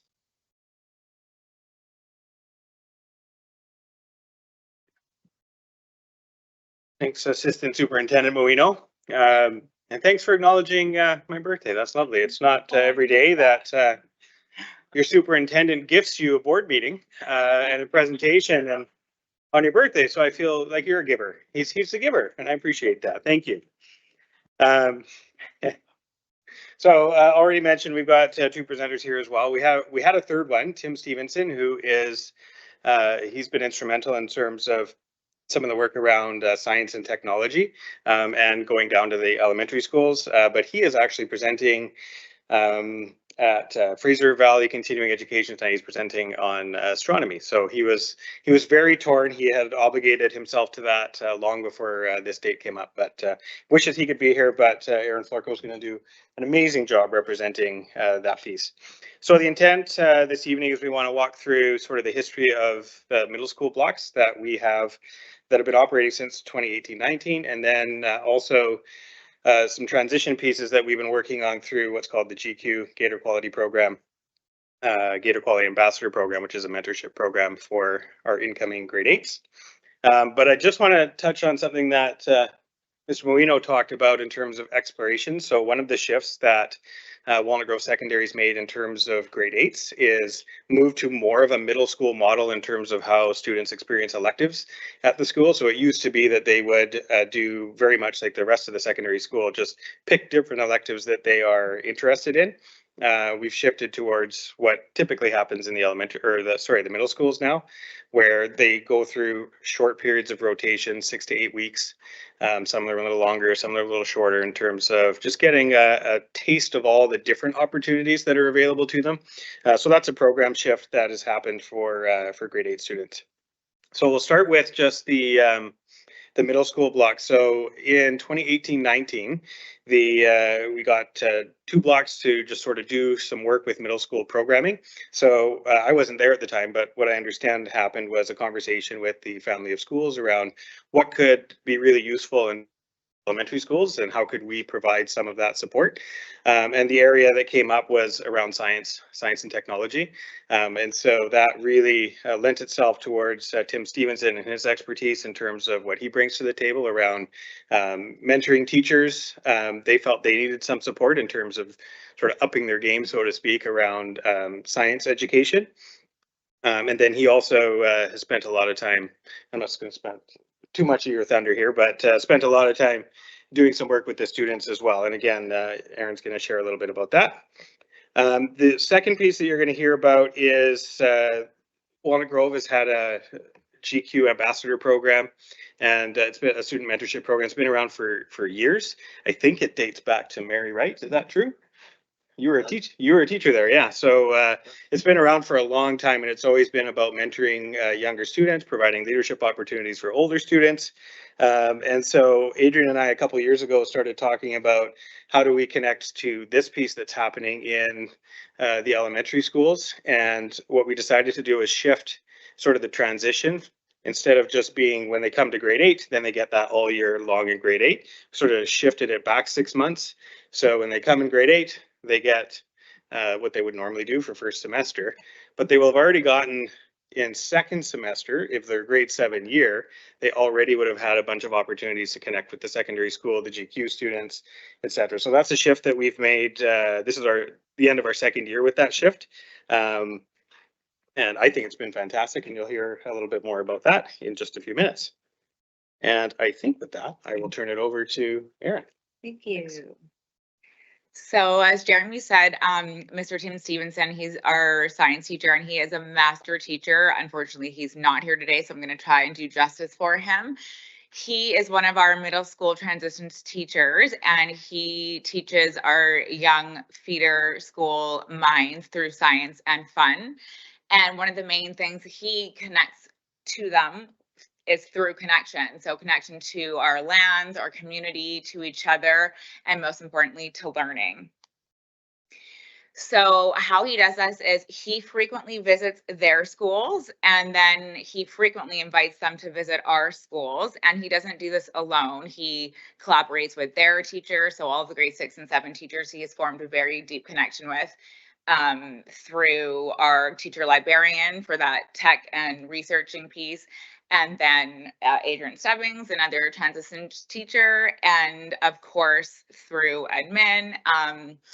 And most importantly, what you'll find out soon is our GQ ambassador, so our senior Walnut Grove Gators. He has formed a pretty valuable relationship with them because our students that we're seeing coming up, they are entering a huge school. So we want them to feel a sense of belonging before they enter Walnut Grove. Next year, we're going to have approximately 438 grade 8s, and the majority of those students are already going to have experience walking through the halls of Walnut Grove because we constantly have them there. I've got to see it last year when our new grade 8s that were formerly grade 7s walk through the door, their shoulders drop and they know the school. Whereas if they didn't come and get that experience, it would be a huge transition. And we know that grade 8, it's already a hard transition as it is. So Tim Stevenson loves connecting his lessons with the First People's Principles of Learning. And how he does that is through nurturing outdoor education and wellness. A lot of the times when he invites our students to our school, he will take them to the creek out back, Walnut Grove, and there's actually some salmon spawning there, so they get to witness that and be a part of that. And then he will go to their communities. And I actually went on a nature walk with them not too long ago at Alex Hope, and a grade 6 little boy said, "Can I show you what Mr. Stevenson taught me last week?" And I said, "Sure." So he showed me some plants that you were able to eat and make tea out of. So I went back to their classroom and I got to have a cup of tea that these students learned from Mr. Stevenson's visit. So while Mr. Stevenson is teaching them and their teacher, they're also teaching me. I learned something new from a 11-year-old boy, and I got to do that at home later on. Like I said, he loves promoting a classroom connection to nature, and these faces are blurred here for FOIPA purposes, but when I went through this slide, I was so impressed because these kids, this group of kids, they were in grade 6 at this time of the photo, and now they're some of our grade 11s, and they're in his astronomy 11 class. And every time I visit, they're like, "I was here when I was in grade 6. I've been waiting to come to this classroom since I was in grade 6 and 7." And it's just so cool to see that connection formed and sustained. So when they do come to Walnut Grove, they are exposed to a variety of lessons. So science fairs, labs, astronomy, all assisted by our GQs. Part of the experience for them is seeing, those science classrooms that you see on TV, those real life labs, those big classrooms that you don't typically get to see in elementary school. Here's another picture, face is blurred, sorry, but this is one of my favorite pictures because the girl on the bottom, she's one of our GQs, and the students on top, there are grade 6 and 7s, and they're just so willing to learn from these senior students. We hear it all the time. We hear from the grade 6s and 7s, I want to be a GQ. How do I get to be a GQ? And we say, you have a few more years to wait. But it gives them somebody to look up to and something to aspire to be. And that's really important for us. Some more pictures of science in the classroom with blurry faces. This one was also a really neat experience. So when different groups come, this was Alex Hope. They fell in love with the solar charging station so much so that they asked Mr. Stevenson to borrow it. So he arranged to lend it to Alex Hope. And this particular group, they were just so invested in this. So now Mr. Stevenson, along with Alex Hope admin, are building a solar station for Alex Hope Elementary. So they get to see their curiosity come to fruition just based on visiting Walnut Grove and seeing what this solar charging station is all about, and then providing sustainability in their own community. Another interesting piece for me was to see how this learning can extend into extracurriculars. So last year, our group of grade 6 and 7s loved robotics. Our GQs found out they loved robotics. So now with Tim Stevenson as a teacher sponsor, he is sponsoring this club where students get to come 1 to 2 days a week after school to nurture their love of learning Lego robotics and connection to the school. This is a place that they can come without their parents. I get to see them. I know I have like 5 seconds left. I get to see them come the first day, super scared. This is a huge building. Where do I go? And then by the 3rd visit, it's like they own the place, and it's really cool to see. I'm going to turn it over to Adrienne Stubbings, who we're very privileged that she's here with us at 9 o'clock on a Tuesday night. Thank you for having me. So I have the privilege to work with a group of students in the school who, as have been mentioned, are called the Gator Quality Ambassadors. Next year, we have 110 GQs in the program. And just to be clear, these are all student volunteers, so they don't get school credit for this. These are just students who really want to make a difference in our school and in our community. They are very carefully selected. They have teachers nominate them, admin and teachers vet them, and once they are selected, they have quite a few roles. So once they're chosen, their first role is to come in actually during the summer. They actually give up 2 days in their summertime to be trained on how to integrate the new grade 7s coming into grade 8 into the building. And they will do everything that's on the list there, from lockers, touring schools, answering questions, and then they actually take on a group of students, usually 5 or 6 grade 8 students, that they then mentor through the first part of their school year. So those students have a very strong connection to their GQ. The GQs also volunteer at some events that we run in the school that are run mostly for parents or grade 8 students. So we have everything from like Meet the Teacher, obviously, parent-teacher evenings, and then the grade 7 to grade 8 dance. Okay.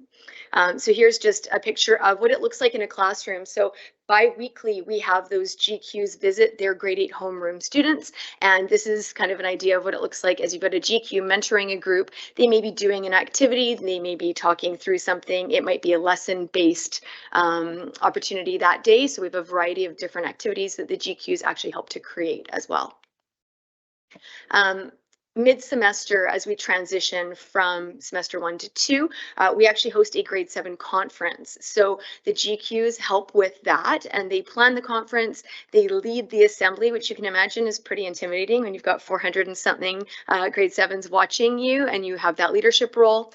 And then what they do is they all group off and they work with a group of grade 7s, giving them really the first tour of the school. So they're getting that 6 months before they officially start attending Walnut Grove, and then they facilitate sessions with them. So there are a bunch of different sessions that are led by teachers in the building, just so they can get a taste of electives, so that they get an idea of who some of the staff are, and then they can meet some other students.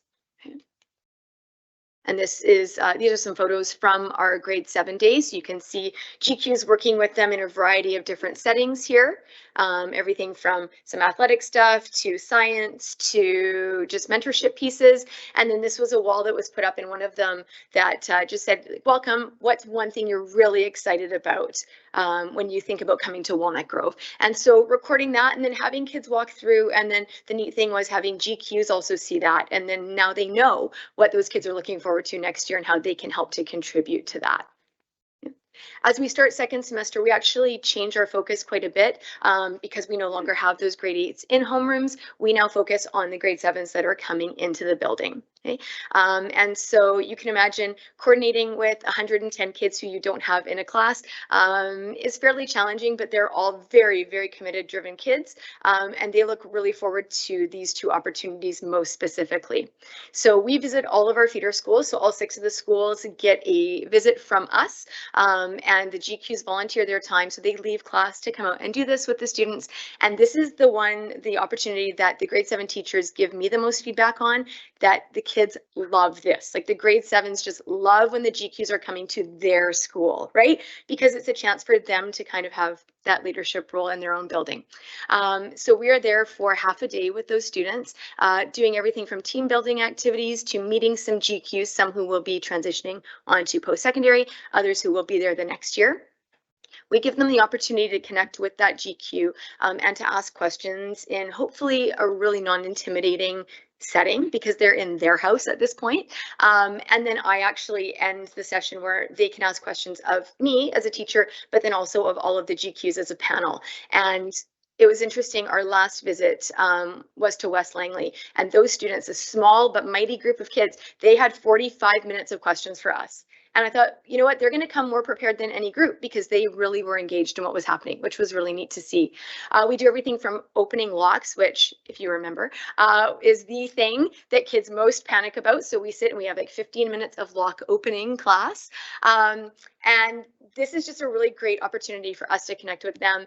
And it was really neat for me. I was telling Jeremy, James Kennedy came to Walnut Grove to run their track meet the other day, and I had just been at James Kennedy with the GQs. Now my daughter goes to James Kennedy, so I had my prep log, so I ran outside to see her because she wanted to see me.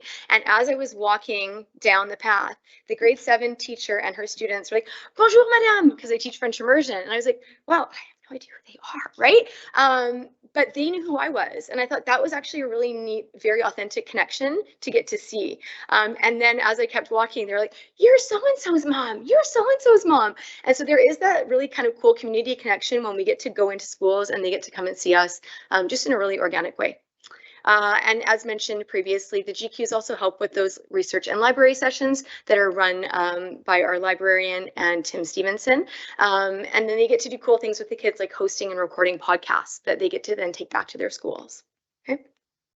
So here's just one picture of us at one of the schools. And here we're doing the gator chomp. So I'm not sure if you're familiar with that, but we're going to teach it to you right now. And Mr. Molina is going to jump in because I know he knows this really, really well. Okay, so this is something that it's like indoctrination, right? Welcome to Gator Nation, and we teach all of the grade 7s this, and it's kind of cool because when we get to their school, they've already done it and they know it, and they just start it. So we're going to do it. Do you want to lead it? Sure. Okay, here we go. On 3. Gator, gator, gator! That's Gator, it. gator, Chomp. You got to gator! chomp. Chomp, chomp, chomp! Gator, chomp! Gator, chomp! Gator, gator, gator! Great. There we go. Thank you so much. Charlie, we've got extra help for you after the.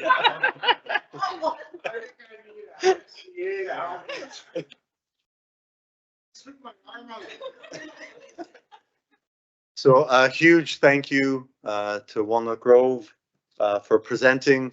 By the way, GQ Ambassadors were started by our very own Director of Instruction, George Kozlovic, sometime I think in the late 1990s, so a long time ago. So they're still around. Yes, yes.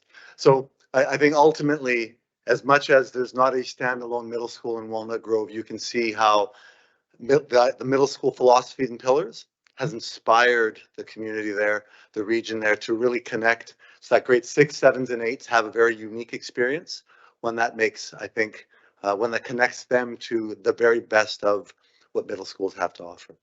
So with that, the recommendation is that that the district works with all schools in the Walnut Grove region to share ideas on middle school programming, work with the schools to assist in supporting and implementing more middle school opportunities. Thank you.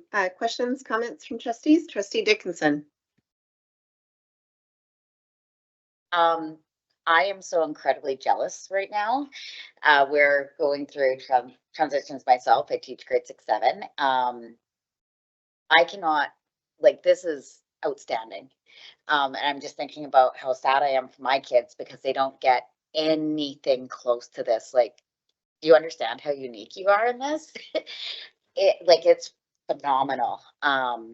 And I would love to see more of this happening all throughout the district and everywhere. Like, I want to be a Gator now, and I'm a Bobcat. So I'm saying that, and I might get my Bobcat paws to revoke. But like, how rad! It just seems absolutely amazing, and keep doing it because yeah, I'm pumped and yeah, love it.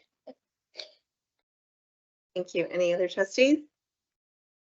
Thank you so much for being here. All right, we have a motion. If we could please have someone make a motion, trustee, that the Board of Education receives the update on middle school programming in the Walnut Grove region for information as presented. Trustee Dickinson, seconded by Vice Chair Wilson. Any discussion on the motion? Seeing no discussion, show of hands, please. All those in favor? Any opposed? Carried unanimously. Thank you so much. All right, moving along to 9, which was added in for Communications Committee, and I'm going to pass this over to Vice Chair Wilson, who is the chair of the committee. Great, thank you. Wow, that was hard to follow that exciting presentation. I don't have any chomping or anything. So yeah, no, I just wanted to go over, we've spent the last couple of months as a board meeting with each of our partner groups as we committed to do last year. And it's been a really big success. So I just wanted to report out on some of the feedback for the rest of the board who doesn't sit on the communications committee and our partner groups that are here tonight. All of the groups said they found it very valuable, which was nice. There was a couple of recommendations, one that we maybe do twice a year, once as a big group with all the partner groups, and then one at the end of the year with the individuals. And that one have a little bit more group setting and have some agenda items put forward by the partner groups so that there's more collaboration that way. And yeah, I just wanted to say that overall the feedback was pretty positive, and so I'm proud of us as a board for engaging in trying to communicate more with our partner groups, and I think that it's been felt and appreciated. So just wanted to report out on that. Thanks. Sorry, Trustee Fox. Yeah, I just wanted to compliment the comments by Vice Chair Wilson to say that in fact there was at least one specific incident where we got feedback from one partner group that transcribed into the budget this year. And I think that that's a start, but it was a very valuable thing, and hopefully it will come through in a positive and constructive outcome, but it was directly as a result of the partner group meeting. And I'm only thinking of one in particular because I happened to sit at that table when that individual made that recommendation, and it's now in the budget, but there may have been others as well. Thank you. All right, moving along now to new business. We have no new business for this evening, so I will move along to trustee comments, and rather than going to each individual trustee, I just ask trustees if anyone has anything to add this evening. Nope. Okay, so we're going to move along to, what's that? Did you have something? Oh, okay. Oh. Moving along to question period. Bear with me for a minute here. Question period is provided at board meetings. The purpose is to ensure that those present in the audience have an opportunity to obtain clarification concerning business conducted during that meeting. Priority will be given to responding to one question per person before considering further questions from any individual. The following will help the public develop questions for question period at a board meeting.